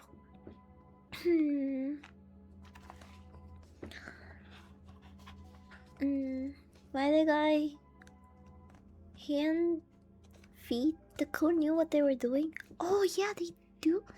I thought they resembled more kind of. I mean, they do look a little bit alien, kind of like chicken feet. But you can tell that they resemble human fingers too. So they probably have a good grip. Everyone else is getting their booty clap, but the birds were doing the clapping. Yeah.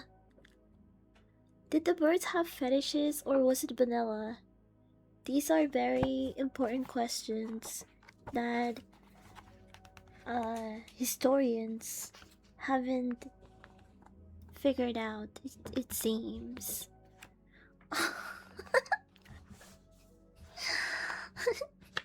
Hi Alex, welcome in.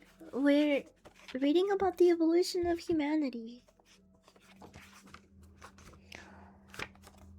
The next one is so interesting.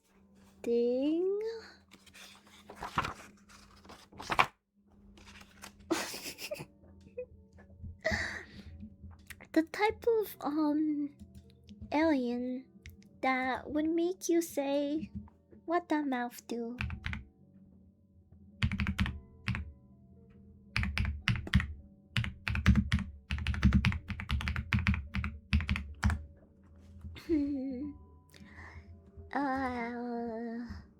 Come on, where's the censored image? I've been able to easily find censored pictures of all of them. Except this guy, I guess.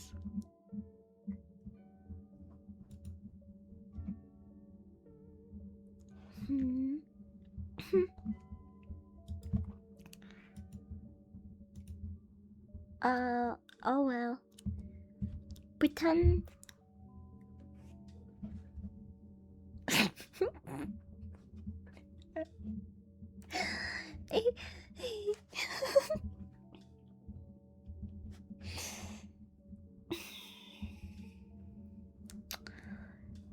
Pretend it's kinda like seeing your grandpa naked. I don't know why I said that.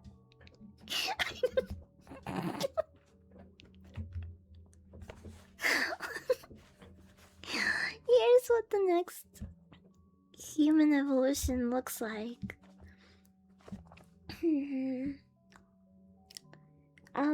It's actually not a tongue.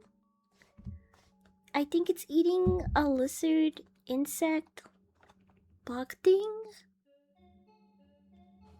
So that's not its tongue. I thought it was his tongue too. I got a little bit excited. He has some unresolved trauma. Yeah, but none of it is related to my grandpa. It was actually both of my grandparents were really cool and nice. Cue Steve Harvey naked grandma clip. You should keep yourself safe. Ah, thank you, Foreskin. You too. I hope you stay real safe.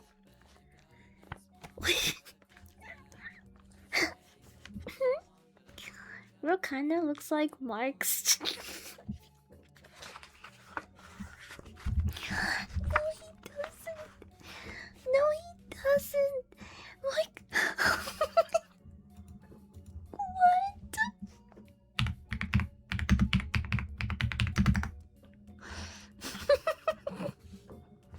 Is this the guy you're talking about? Wait, are you being for real or joking about? Chat. Oh my god, I kind of see it now. I hate you. It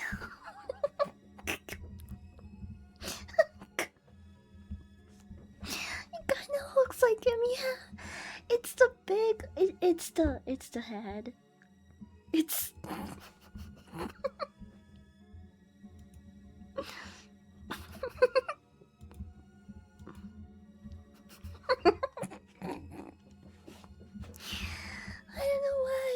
I don't know why this picture's so funny to me. This has meme potential.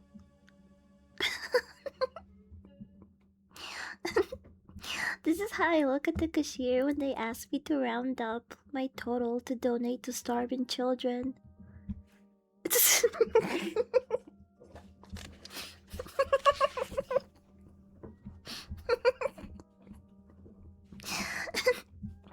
This is how I look at my phone when I set a DoorDash order for pickup and it still asks me to tip the staff. For what? They're just bagging my shit, bro. I'm not tipping you like a waiter for that shit.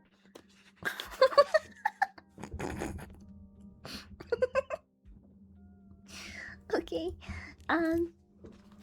So this is called the insectophagy? Insecto... Insectophagy. Insectophagy.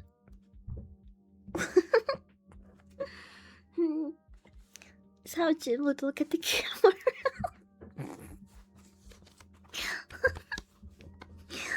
Nondescript. Quaint human species abounded in the post-cool galaxy. Hundreds of them lived out simple, unnoticeable lives, never developing to become sentient. Sentient. Sentient. Never learning of their origins as human beings who had once ruled the stars.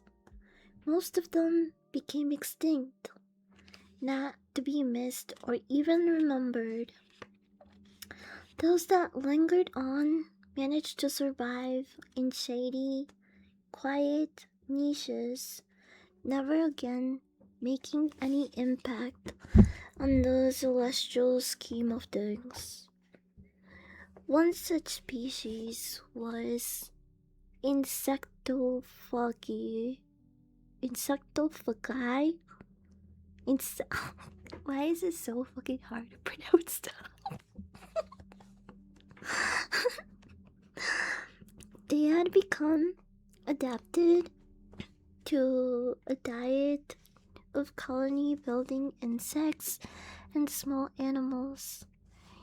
They had faces covered with protective leathery plates, claw-like hands to dig out prey, and worm-like tongues to scoop them up. Wait. Where is its meal then? Is that its tongue or a bug? This is what happened to the eaters.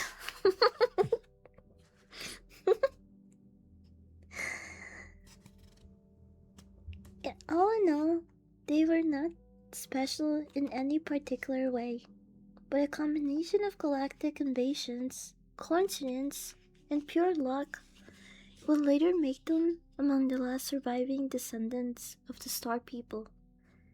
The meek would inherit the cosmos, but not yet. Not for now. The insectophagi were concerned only with the locations of insect colonies and the onset of the mating season.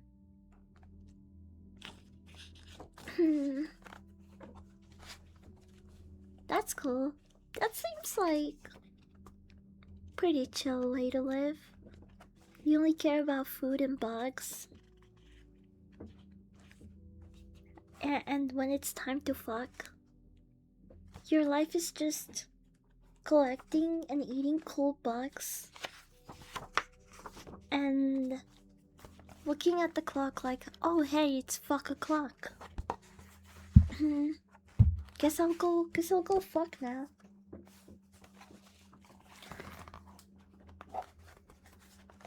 You added the tier list of the different beings. What does the bug look like? I don't know, but this one looks like an ant colony. If you see it on the tree. They don't really picture the bugs. Not that I see.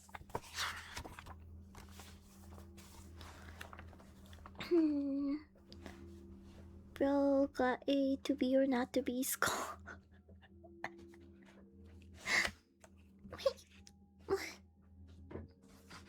You burp.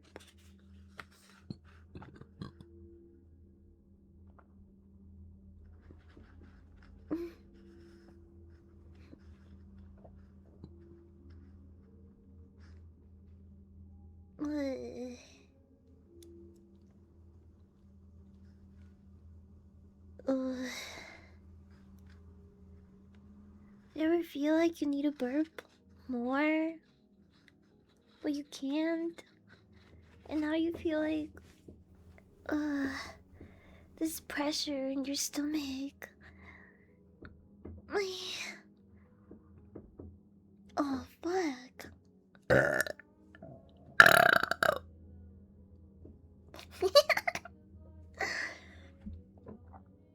I feel better. Oh, but I still kind of have like pressure on my tummy. Hi, Grim. Welcome in. Also, sorry about that.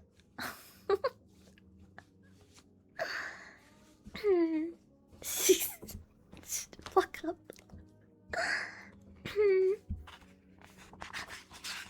um,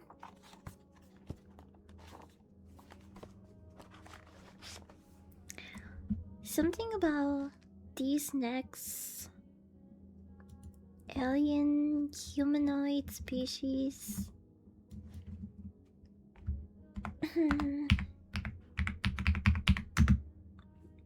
Makes me think that they might have conquered a Chinese planet.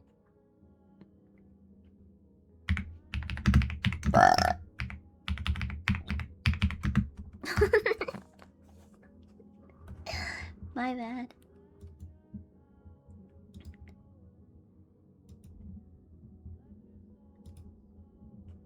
Here's what they look like.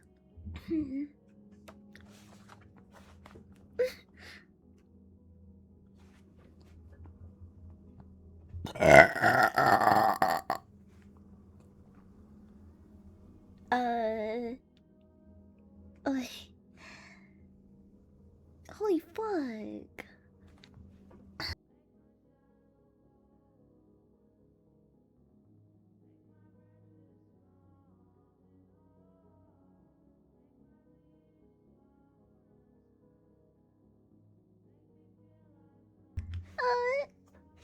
I think I'm having hiccups.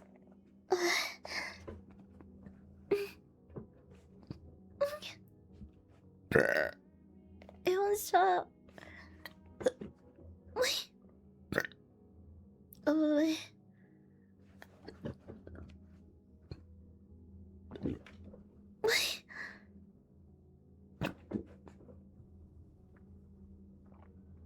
Uh, I feel like a time bomb. Mm, mm,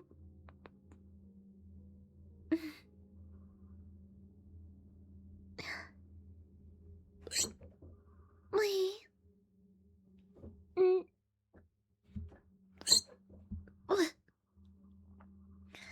I have hiccups and burps and combined, they're pickups. Ryuk, if he was a twink.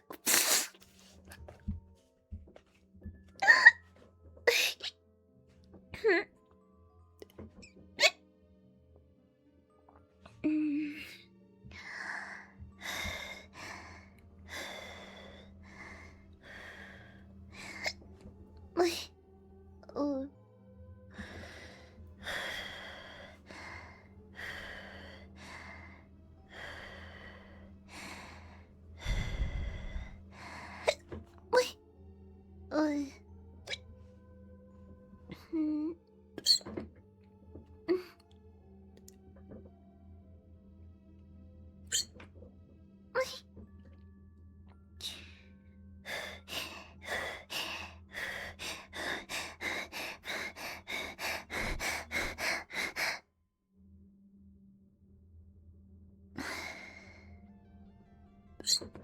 Damn it.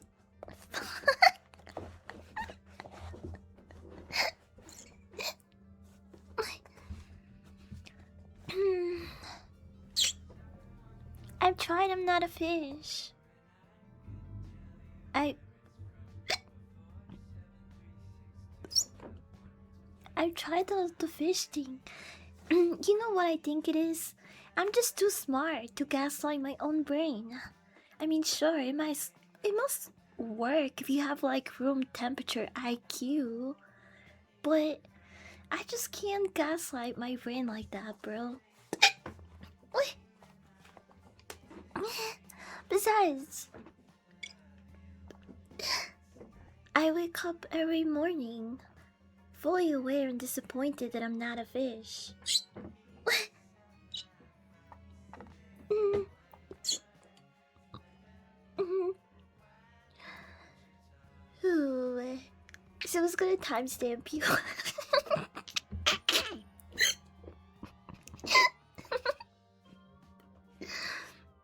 Mm.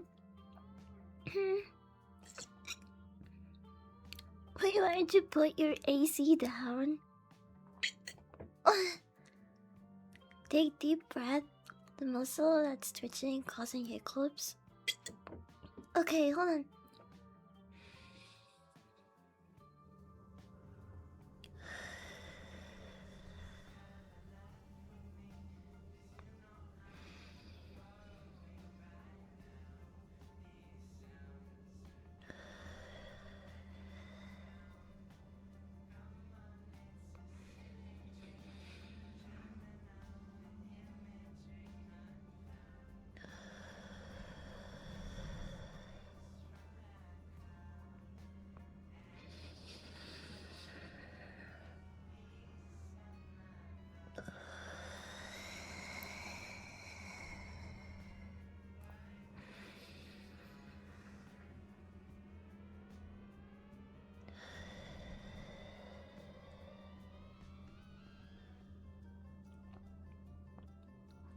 Wait, did that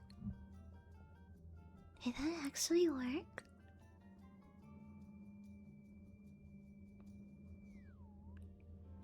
Wait, I think I'm cured.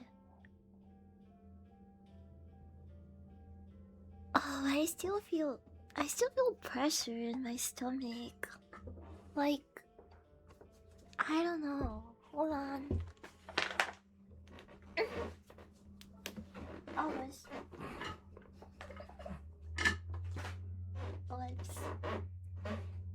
That's not me farting. It's my squeaky floor. Okay, my house is old as fuck. Wait, I'm just gonna like fuck.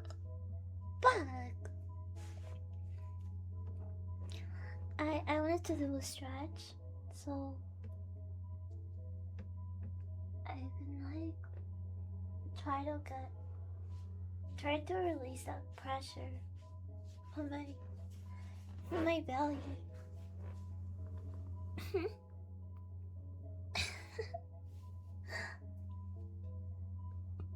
Mm.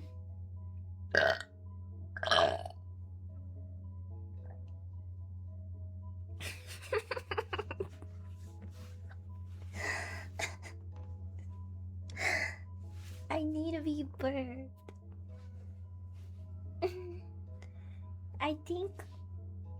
I think sitting on someone's lap and getting burped like a baby would cure me.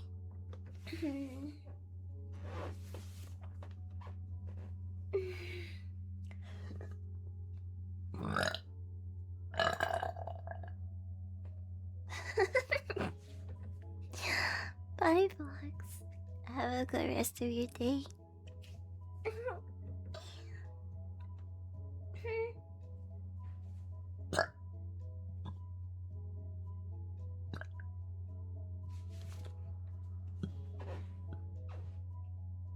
Oh my god.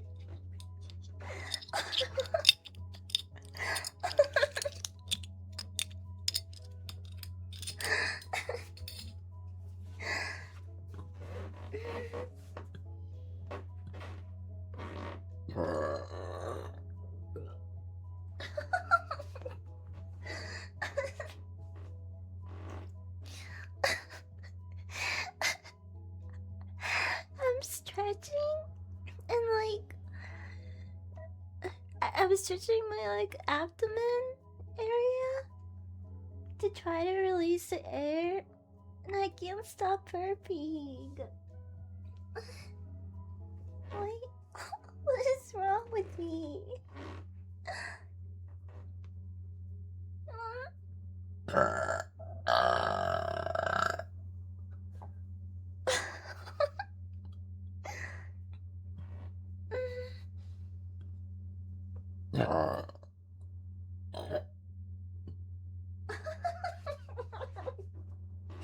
Okay, that's it. I think this is a sign to call it a day because I'm gonna scare everyone away. I am so fucking gassy right now. I don't know what's going on.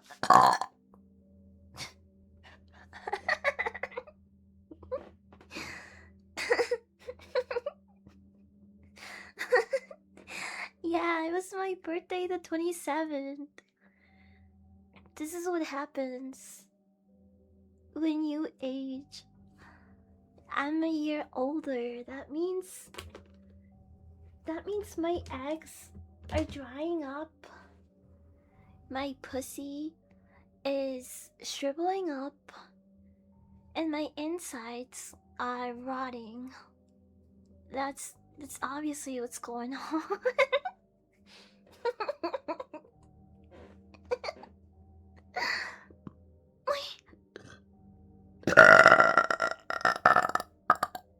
Oh.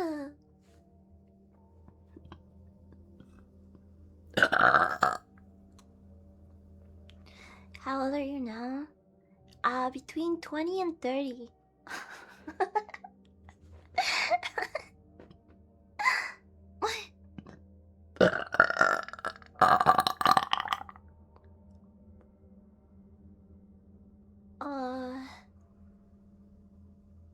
Yeah, I think this is maybe I should call it a day.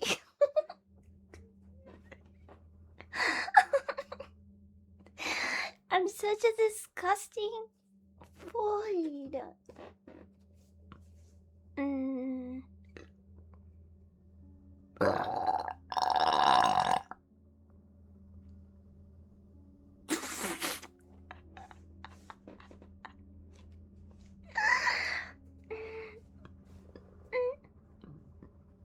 How will I?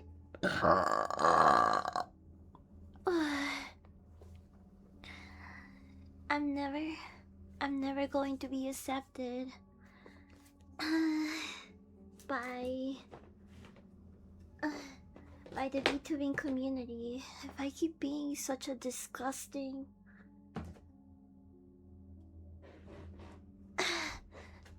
such a disgusting gassy void.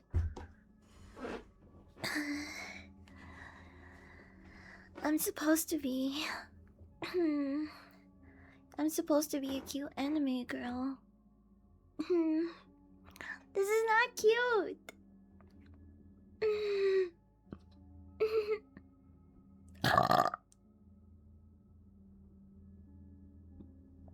The burp rooms. I would scare the creatures with the sounds I can make. It is. Wait. I almost didn't believe you, but then you throw the bits. So now I believe you. Maybe there is a place for a disgusting chud like me. Maybe there is a place for a... I'm not talking to you. You shut the fuck up.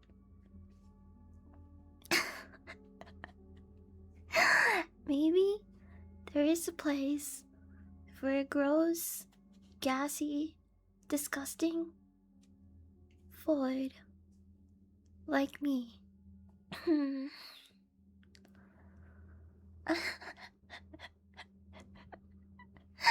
Finally caught him. I didn't know what you did that. Also, hi Jay. Thank you for the biddies, Mojima.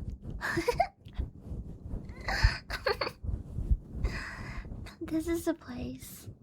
One bird planet.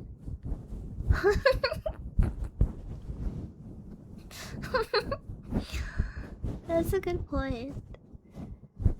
Maybe I just need to go to one of these conquered planets with fucked up alien evolutions for me to fit in. Hmm. I mean, have you seen most of these evolutions and creatures? I would mock them so hard. Hmm. I need a burp gun.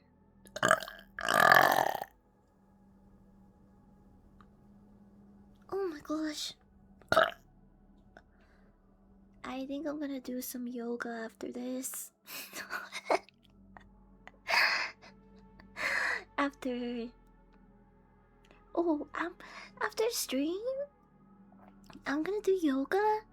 I also have to make lunch, but after that, I plan on dedicating the rest of my day to breeding a strong Chillette. I, I want a Chillette with really good attributes and like special skills, and it might take a while, but it's worth it. I want to finish the whole game with Chillette in my party.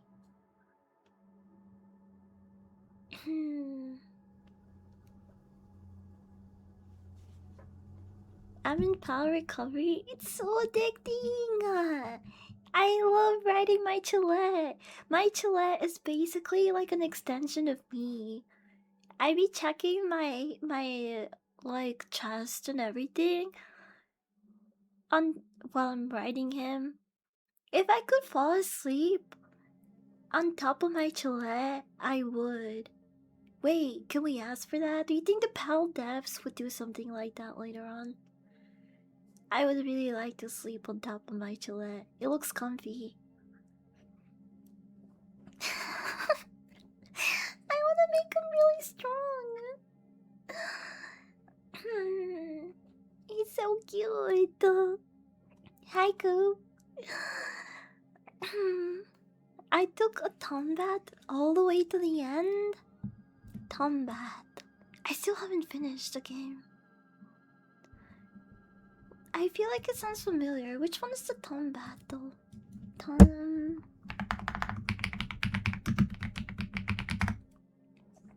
Oh, this one. Oh, yes. Bro, I have this guy working in one of my bases, and he gets depressed so often. I think maybe it's just the pal itself. I don't know, I gotta execute him. Cause I give him medicine for it once, and then he was depressed again like the next day. I was like, okay, bro, whatever.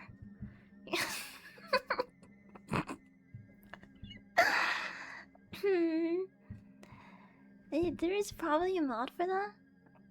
Mayhaps.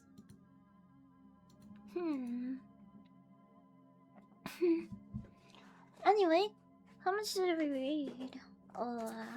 Did I bookmark it? Yes, I did. So, the book is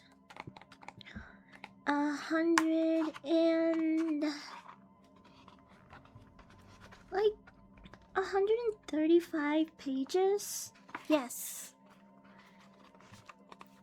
The book is 135 pages, and we have read 55 pages so far. So, we've read almost half of the book.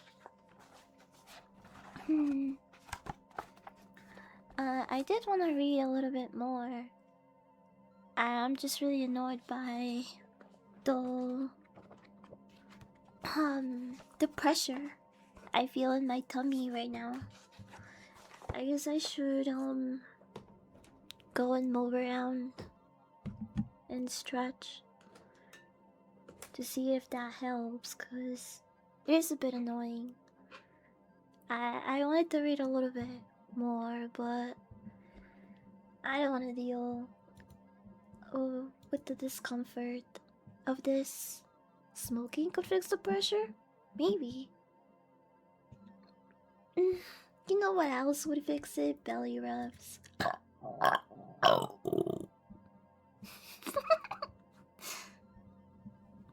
Lying down and stretch. Yeah, me too. That's why I said I would probably do yoga after this. I love the I don't know what that pose is called. I really need to learn the name. But the one when you lay on your back and then you lift one leg and and like guide it to your right or left side and stretch your entire lower body, kind of like a twister thingy, Twizzler. Yeah. Yeah. I gotta kind of perform like a yoga exorcism right now. You need those heating pads for periods? I just finished my period yesterday. I hated that I was finishing it during my birthday because I was so emotional. Everyone was just like, "Hey, happy birthday!" Just like, thank you. I love you. um. So, yeah, not a good combination. I don't think I've ever had a. I don't think I've ever been on my period on my birthday before.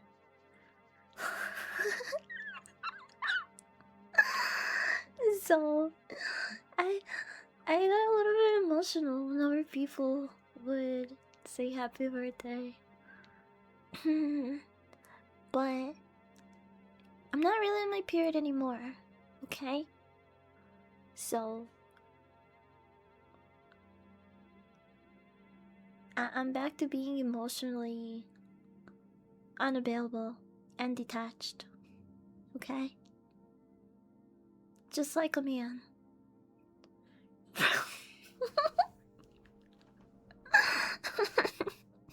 Yeah, I'm back to my normal, emotionally stunted self. Until I get my period again. A month from now. I, it would have been funny if I had red velvet cake, but I actually had chocolate, like triple chocolate cake. It was chocolate filling, chocolate cake, chocolate frosting, and like hardened chocolate to top it off. It was so good. What I really like is that the chocolate wasn't like dense. Everything was really creamy and smooth, but it was cake. It was so good. I still have like half of a slice in my fridge. I'll probably have it for the dessert tonight.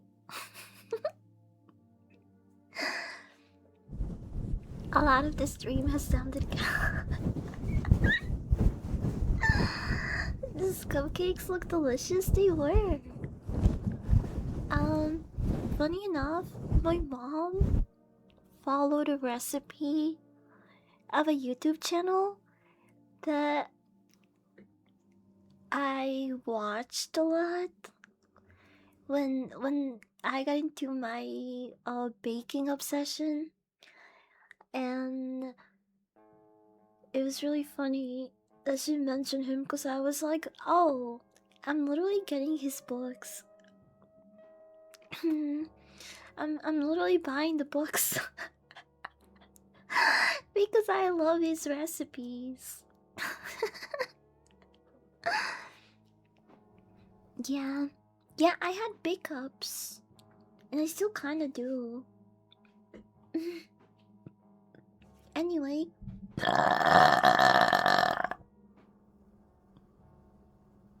sorry. The next people we will be reading about on the next stream are the Spacers. And like I said, We still have like half of the book to go. Um, you guys think we can speedrun it and finish it on the next stream? I don't know. I like to, but who knows?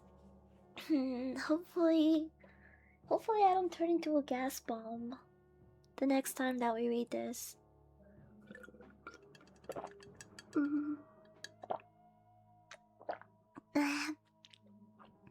Should I go home sooner? Oh, don't worry. Um, if if anything, I'll upload the bod. But if you don't have time to catch up with the bod next time that I read, I'll do a small recap of all the events up to this point. So, even uh, if you haven't listened to most of my book reading, you still won't be lost. Cause I will do a little summary. Just got a warning while joining. What even? Yeah, that's to keep the advertisers away. I clicked on everything. Hookers, check. Drugs, check. Politics, check. I was like, whatever scares the advertisers. I think it said like explicit sexual themes too. I checked everything. I was like, give me. Let's party. Cause I don't care about the ad revenue on Twitch. So I might as well have a stream ASMR with less advertisements.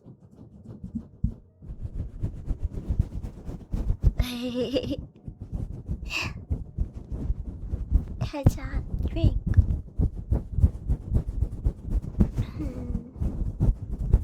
Beat it, beat it,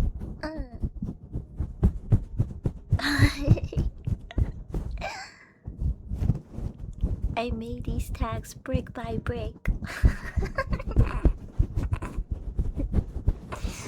And it was really funny when people noticed the "why are you white" tag. Or when someone asks any question about any of the tags or anything. Because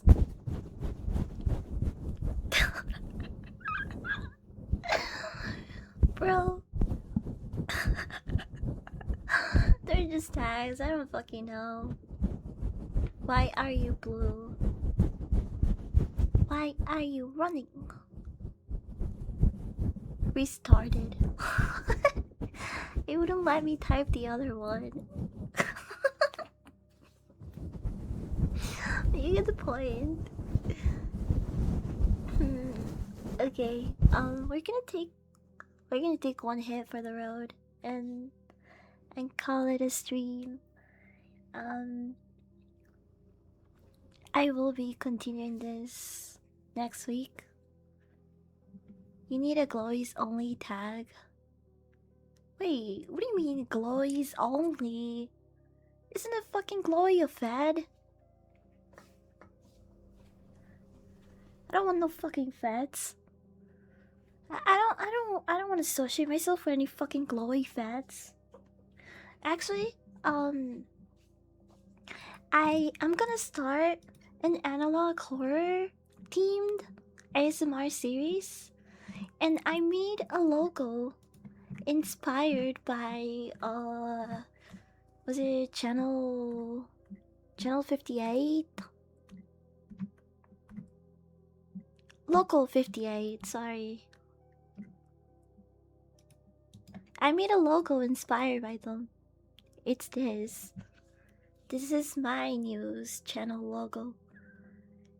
You just reminded of it because I literally put the word glowy in it.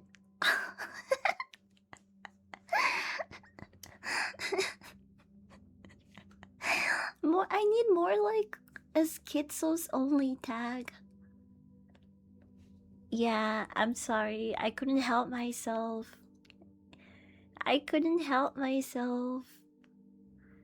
but I did took inspiration from their logo, so they're fairly similar, I think.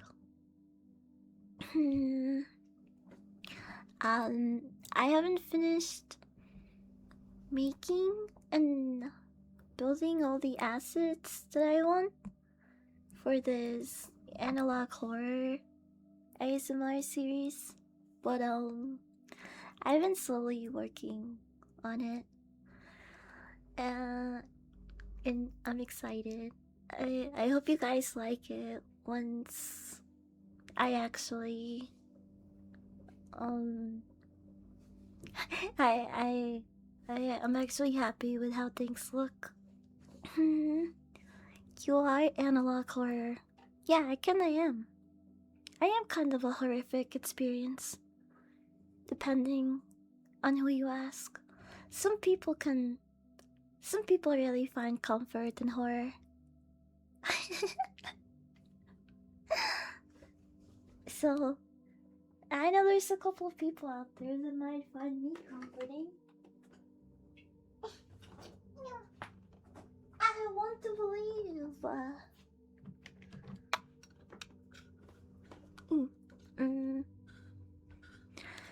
I found a new animal horror, and it's found footage from Jurassic Park. Wait, that sounds fire.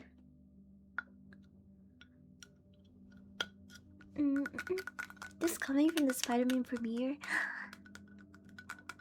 Did you like it? Could you just give like a quick rating? I wanna watch the Spider-Man movie. I think I'll try to watch it towards the end of this week. Wait, where's my knee? What?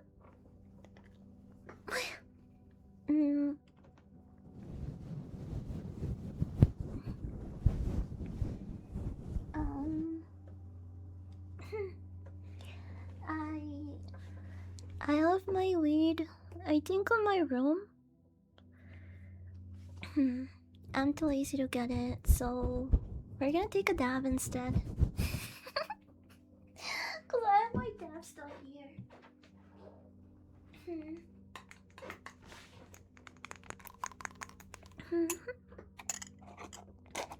I'm borderline obsessed with analog horror.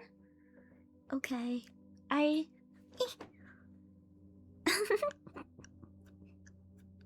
I need to steal you for an analog horror jab sesh, because I've been getting really into it lately. I've always really liked horror, but you know, there's a lot of different subcategories of horror. And right now, I'm definitely in my analog horror phase. I I wanna read and do like SCP related content soon. Now that I'm getting into those as well. 3.5 is decent.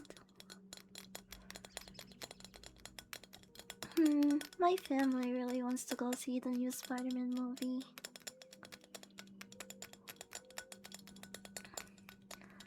And I ended up sending you like 10. Yeah. Thank you so much for all the suggestions, by the way. I know sometimes it takes me a while to even tell people that I checked them out or that I did look at their suggestions, but that's just because I forget. But yeah, I have been slowly getting through all the series and all the recommendations you guys have sent me. It's been really fun, so thank you. There is a found footage of Godzilla in the that sounds Godzilla in the backrooms is what I think. What I think a lot of Zoomers and people we're expecting the actual Backrooms movie to be like. I need to learn more about analog horror. Um, it's definitely like a very.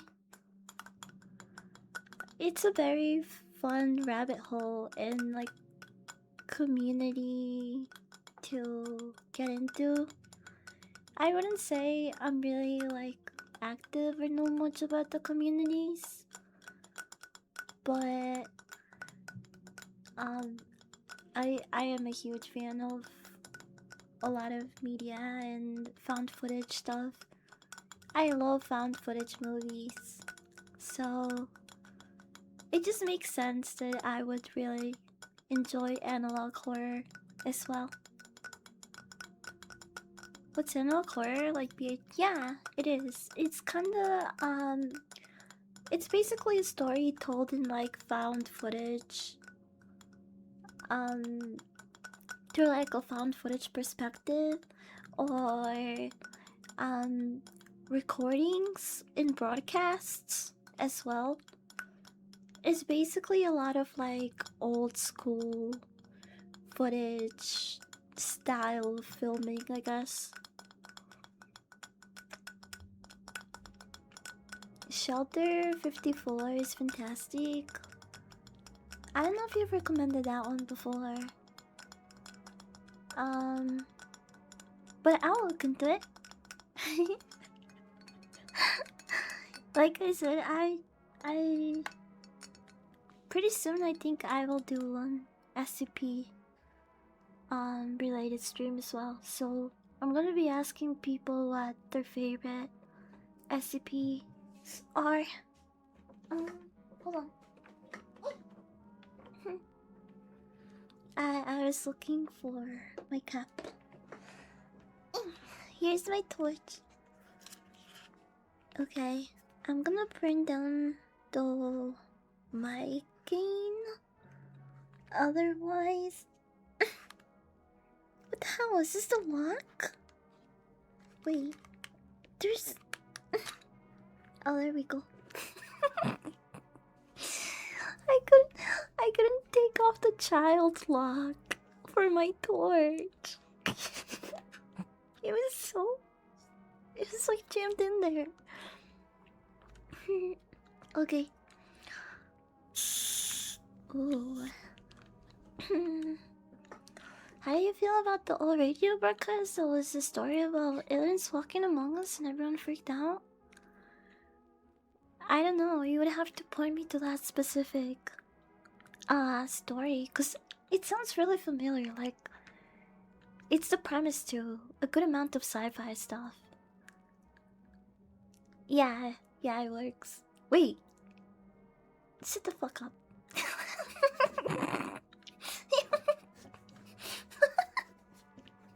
I didn't realize. War of the Worlds. I never heard of it. Okay, here goes.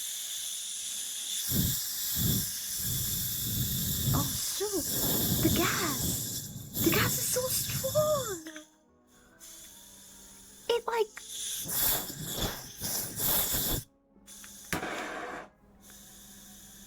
Wow.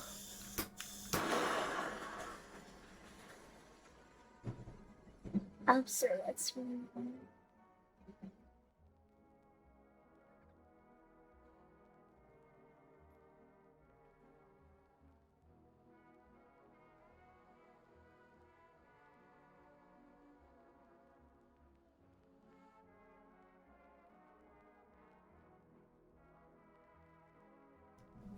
Okay, I have everything heated up.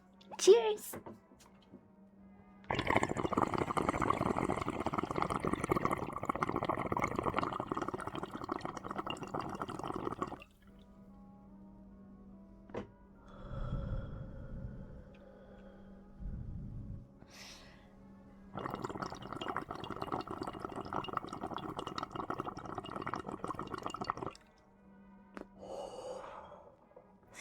Oh, are you guys talking about that movie that Ice Cube was in?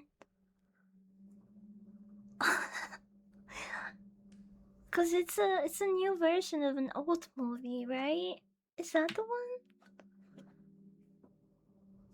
I. Oh, okay. Yeah, I had heard about the original.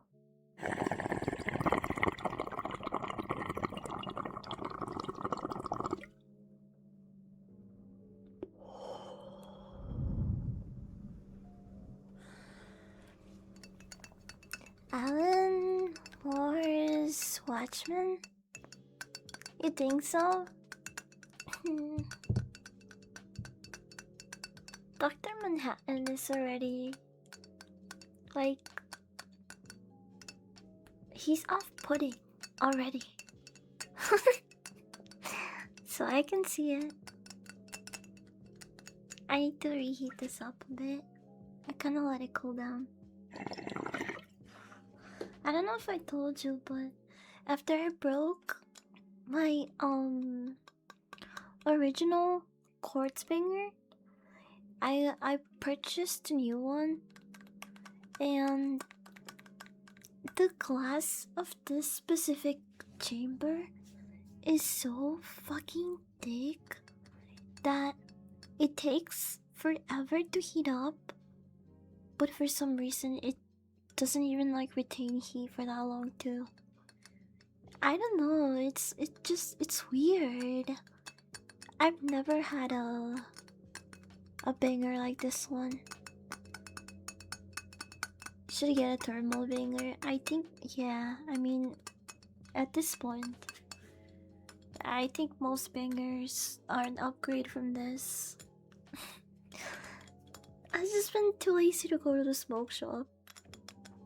But next time I'm around my usual shop, I'll pick up a new one. Okay, I'm gonna lower it.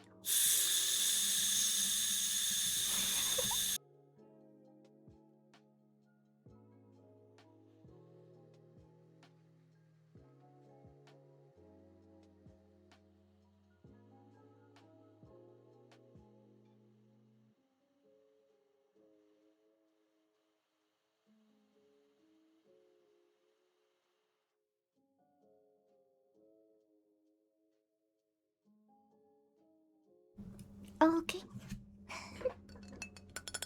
Cheers.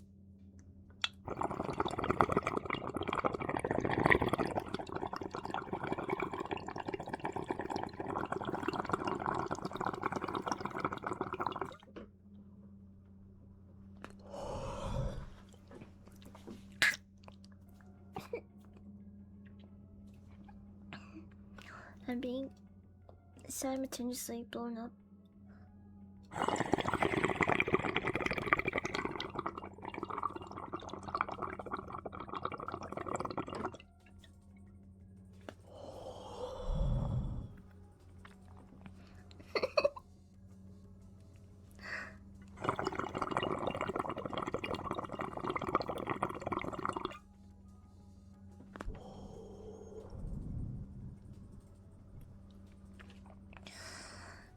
Let's just say it takes for you to hit.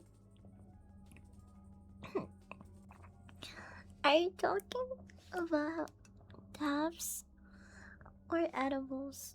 Dabs hit me pretty much instantly. Just like burning bud, the plant, with the bong.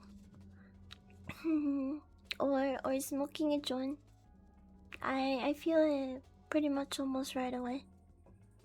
Um Edibles do take me a bit. I already have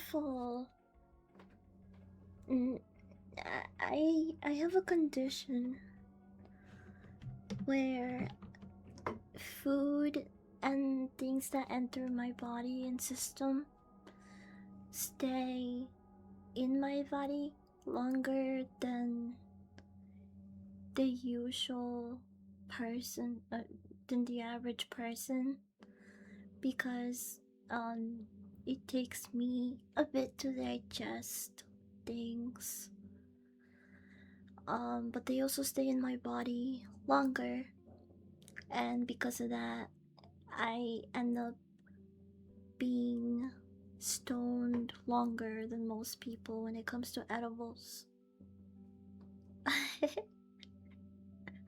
So I don't know, it's like a double edged sword because I guess I do enjoy an edible a bit longer, but it also takes me a while to feel it.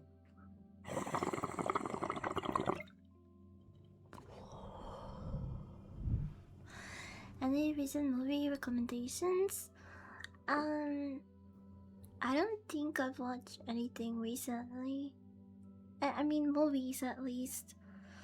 I've been obsessed with Power World, and I'm still watching Your Friends and Neighbors. Once in a while, I did watch with my family because it's the only safe movie to watch. Um, I watched Hoppers, the Disney Bieber movie. Can I tell you something really retarded? So,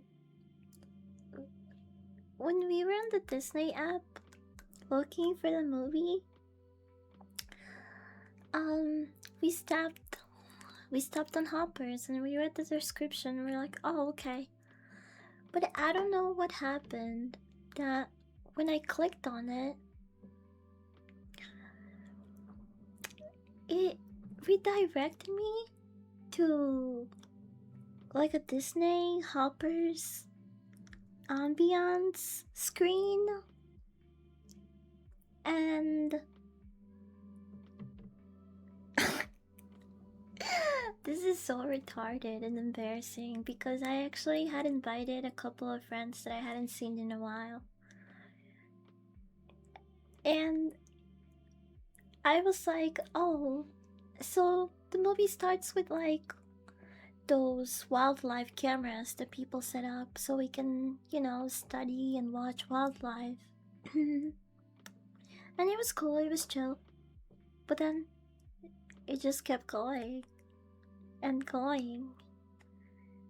And I was like, this feels like analog horror. Which, by the way, no one understood that because everyone was in that room was a normie. So, we sat around watching a bunch of beavers and turtles and frogs just do animal shit for like almost 20 minutes. And the first 5 minutes of it, my brothers were acting like I was doing some sort of like some sort of like fucking warfare psychological torture on them because their attention spans are so fried that they were fighting for their lives.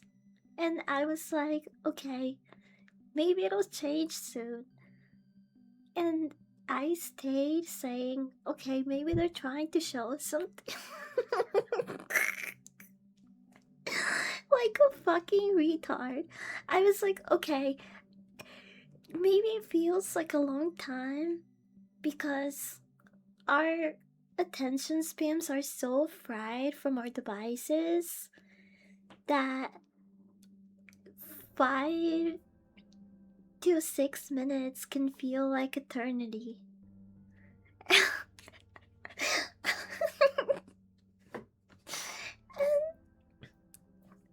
nearly like 20 minutes later, I went back to the menu to see what was going on, and right before we exited to the menu, you could see that I had clicked on Hopper's ambiance, fluffy, chill, whatever.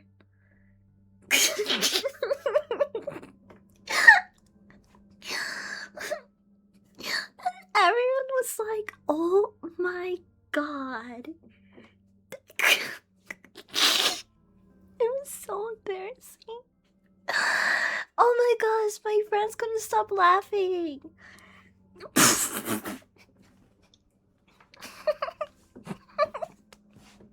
I'm so retarded.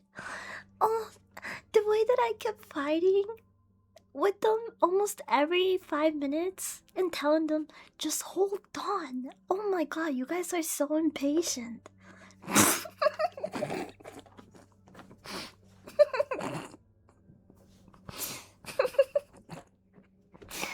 Oh my gosh.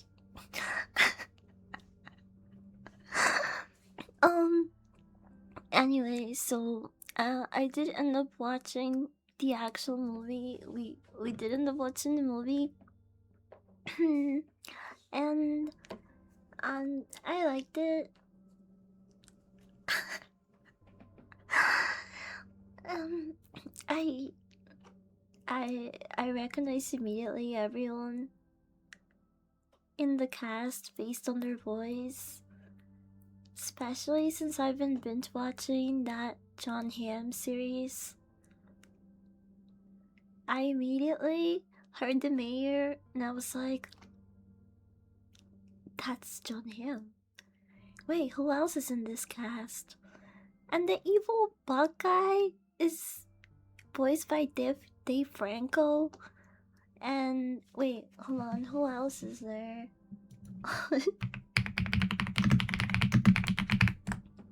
mm.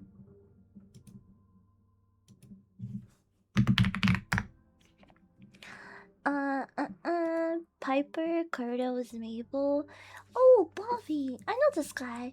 Bobby Moynihan? Okay, wait, hold on. Look at the cast for Hoppers. Isn't it kinda goated?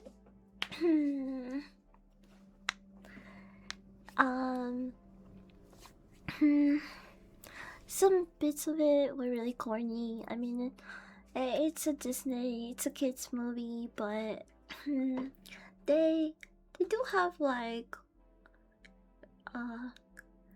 they have some witty jokes, and I think even a sex joke. Because I remember there were parts where, you know, because of my of the kids there, we weren't really gonna talk about it, but there was a moment where every adult in the room kind of just looked at each other like, they just they just need that aid. But yeah, it was a decent movie. I liked it. My family liked it. I love animals, so I'm kind of biased. I like a lot of animated animal related slop that Disney spits out once in a while. But I don't think this movie was that.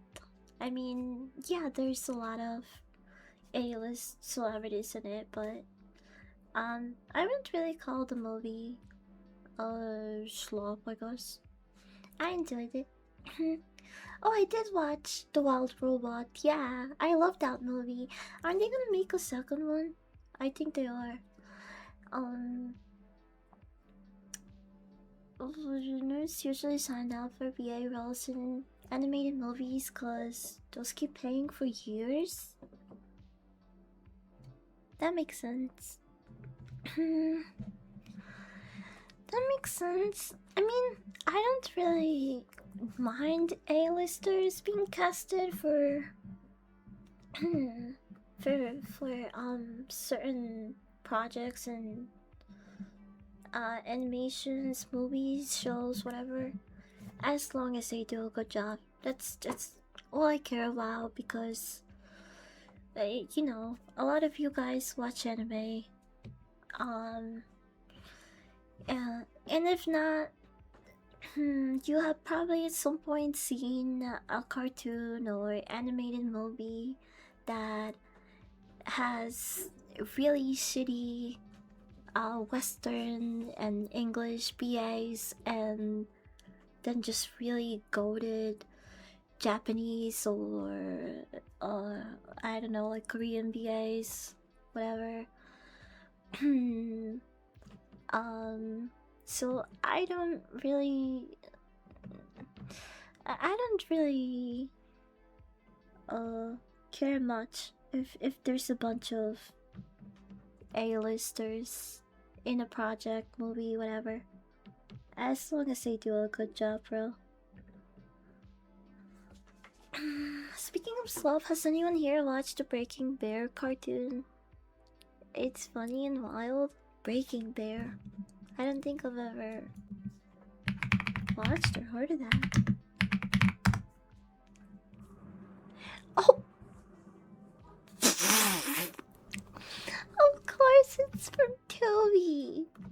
Of course it's a Tubi series, bro. I can imagine how bad or good or bad good it is. Just on the sole fact that it's only streaming on Tubi. I mean, this is where I found the lesbian homie. The Grinch that stole bitches. Coleslaw. The Saw parodies. A Christmas Karen. And who could forget single independent black female or black woman 1 and 2, and I think they made a third one too. If it wasn't for Tubi, we wouldn't have any of those gems.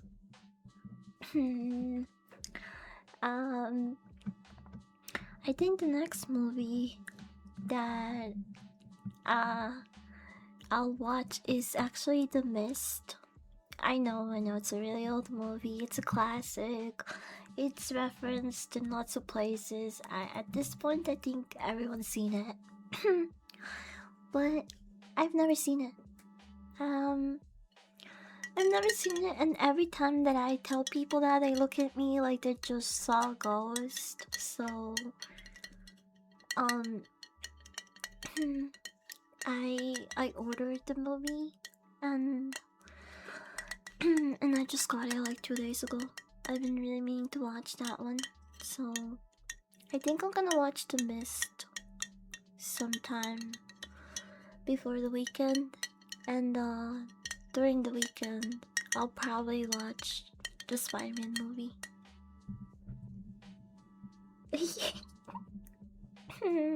Yeah, it is. Wait, hold on.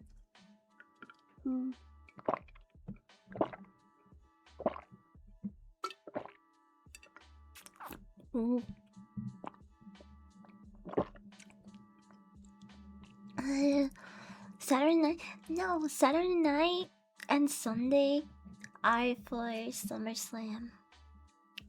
We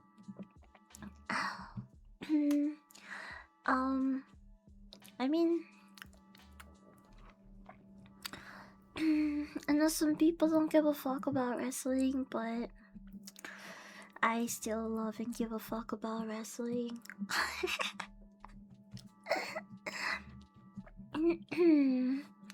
So I'm excited for SummerSlam.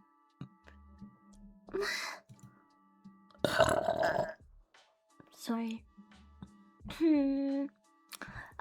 So I'll be hosting a Discord watch party for SummerSlam on both nights. It starts at 7. Wait, I think it's 6 or 7. 6 or 7 p.m. Eastern. I'm excited.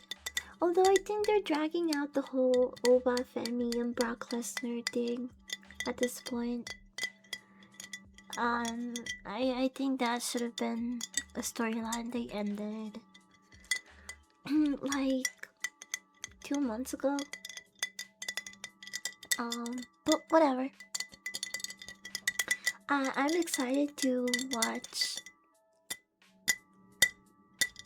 CM Punk and Cody go up against each other, and isn't Danhausen going to face Dominic Mysterio? That's gonna be a really interesting match. um, Funny enough, I think I've been keeping up with Triple A more than SmackDown, so I'm a little bit lost in when it comes to the storylines and what's going on in SmackDown. But I'm gonna catch up and watch some highlights. Remember the Zach Off and Snacks? Yeah, I've been, it's a week ago. Probably get some Wingstop. What else did we learn about? I don't know, all of them. But also, I got really gassy and said I would end stream.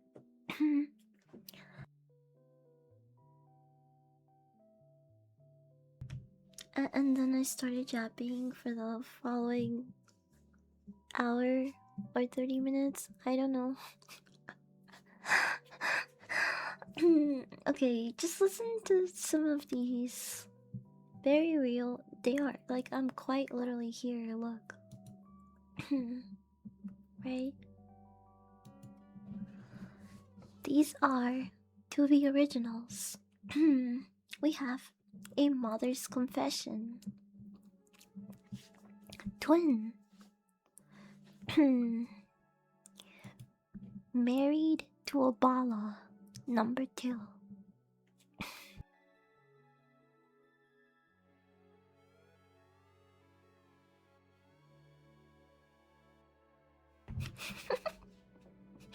Adopted 2. The second set. Takeout. President down. The follower. Dark secret. Real talk. The Idaho college killer.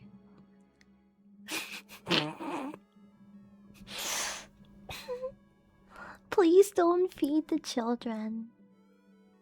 Get off my lawn. Can't have it all. The ultimate vendetta.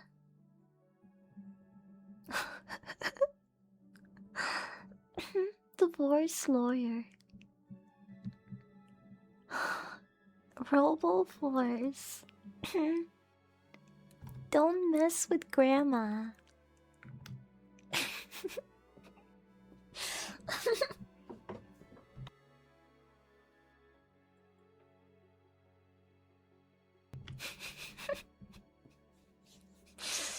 There's like 4 Diddy series. Saving Wendy. Ex-door neighbor. Invasive getaway. My husband's mistress. Wrong place, wrong time.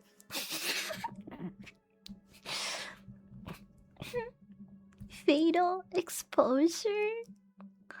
I thought it said fetal exposure at first. A kill for a kill. Adopted.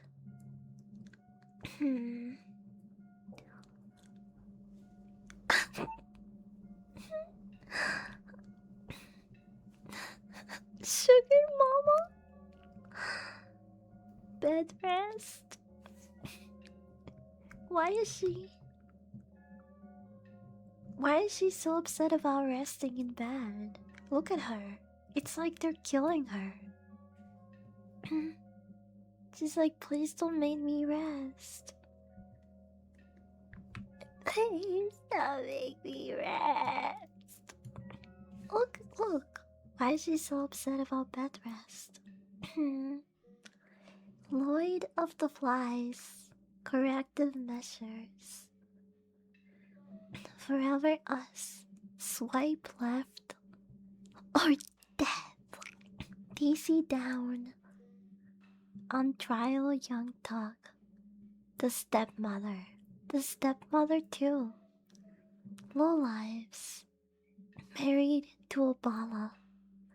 Bloodline killer.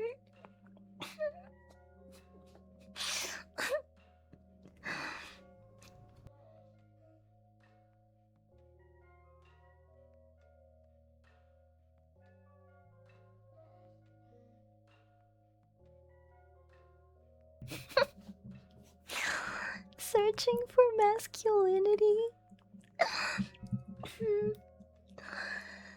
Suburban nightmare. Demente's brothers. You're not alone. The curse of the necklace.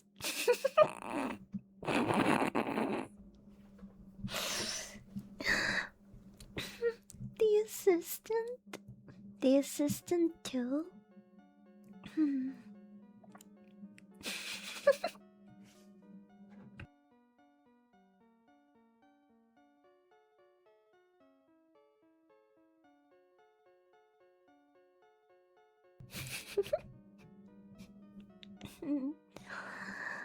A good man too.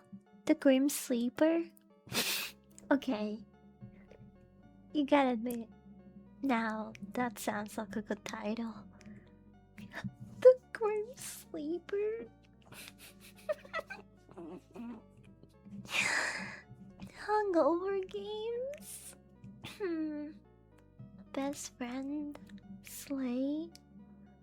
Girls Getaway gone wrong too. House of Heat. My crazy quince. The stepdaughter. The stepdaughter too. Snatched. Hustlers take all. The get back. Dress for success.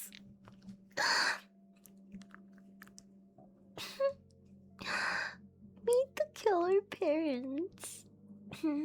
Cabin girl.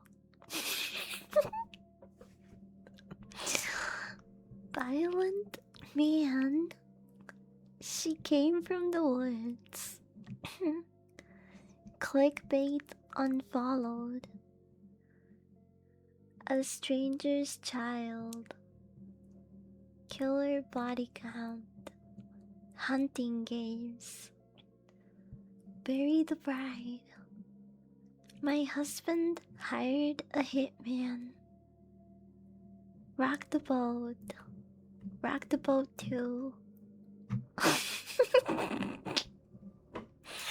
I didn't do it. I know where you live.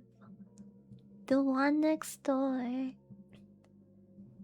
Dave Diggs' stepfather.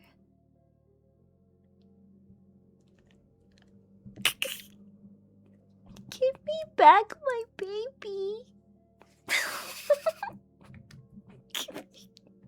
I'm not even kidding you. These are real. These are on Tubi right now. You can watch these. Between the cheats.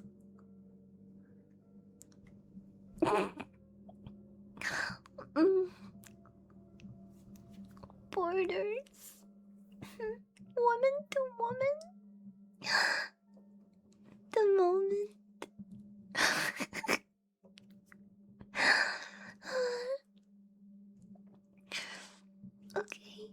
Okay, I'm done.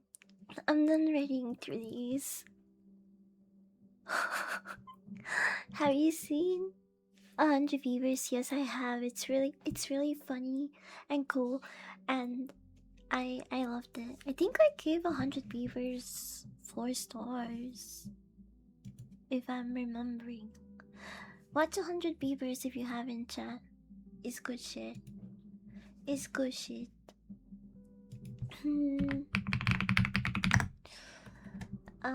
I'm excited to watch The Mist. Hold on.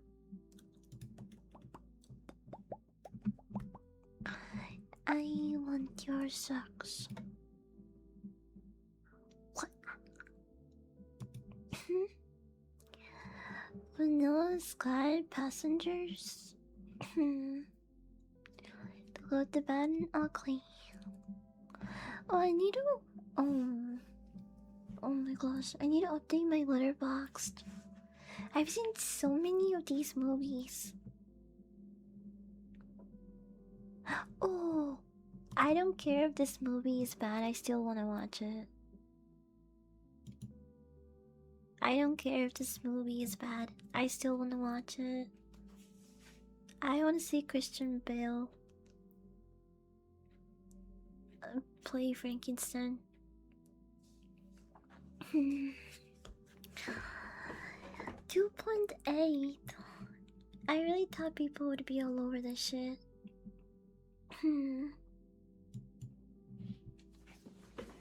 Somebody watched this as well, I heard it's okay. Yeah. I mean, it's kinda tanking on here. But I don't always agree with the public's rating. I thought, Benny Loves You was hilarious and well done, and deserves more than like 2 stars. I mean, it looks like a fucking school project, but I was never bored watching that movie. It was.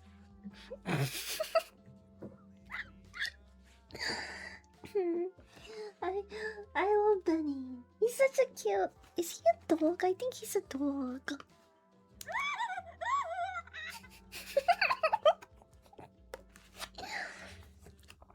I'm pretty sure he's a dog. And if he's not, he's a dog now. Okay. Anyway, I'm gonna go, cause I kind of overstayed. I hope you guys enjoyed the bit of reading that we did. Actually, we did read for a good amount of time, like 2 hours, and then it was just an hour of me yapping after. Yeah, I'm leaving cause I gotta eat. And guess what I also have to do? No, you can't give me puppy eyes. You can't do that. Like, it doesn't work on me, okay? As a dog myself, that has no effect on me. Not only do I have to feed myself, but also in the morning I had to buy everyone breakfast because I didn't finish cleaning.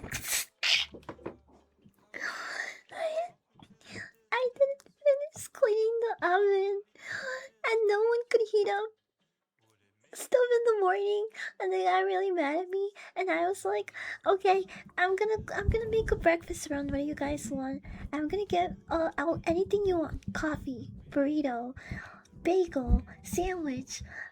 I'll fucking like get on my knees and suck you off, bro. I swear, I'll whatever you want. I got you, okay? I will finish cleaning the oven by tomorrow. So I definitely have to wrap things up and finish it today, because I don't want to buy people breakfast tomorrow.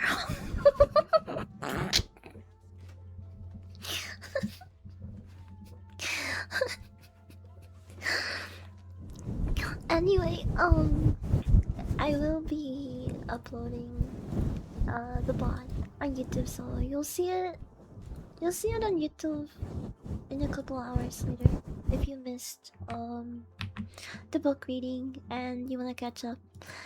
Even if you don't have time to hear me read it, I will be doing a small recap before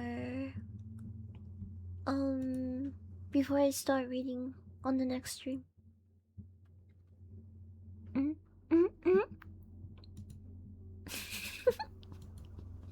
Did you cat me? Wait, oh hey! Look on Red Pig. He's cute.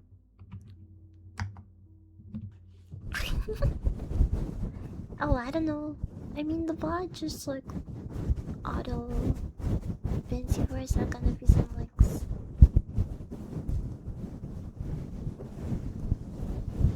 I dropped my meal prep in the oven the other day. No way.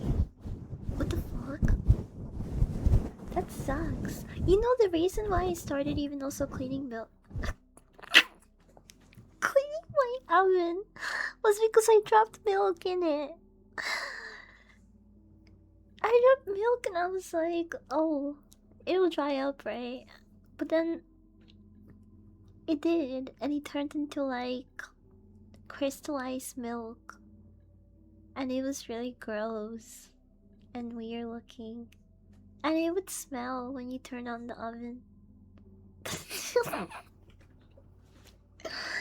I was I was I was making warm milk.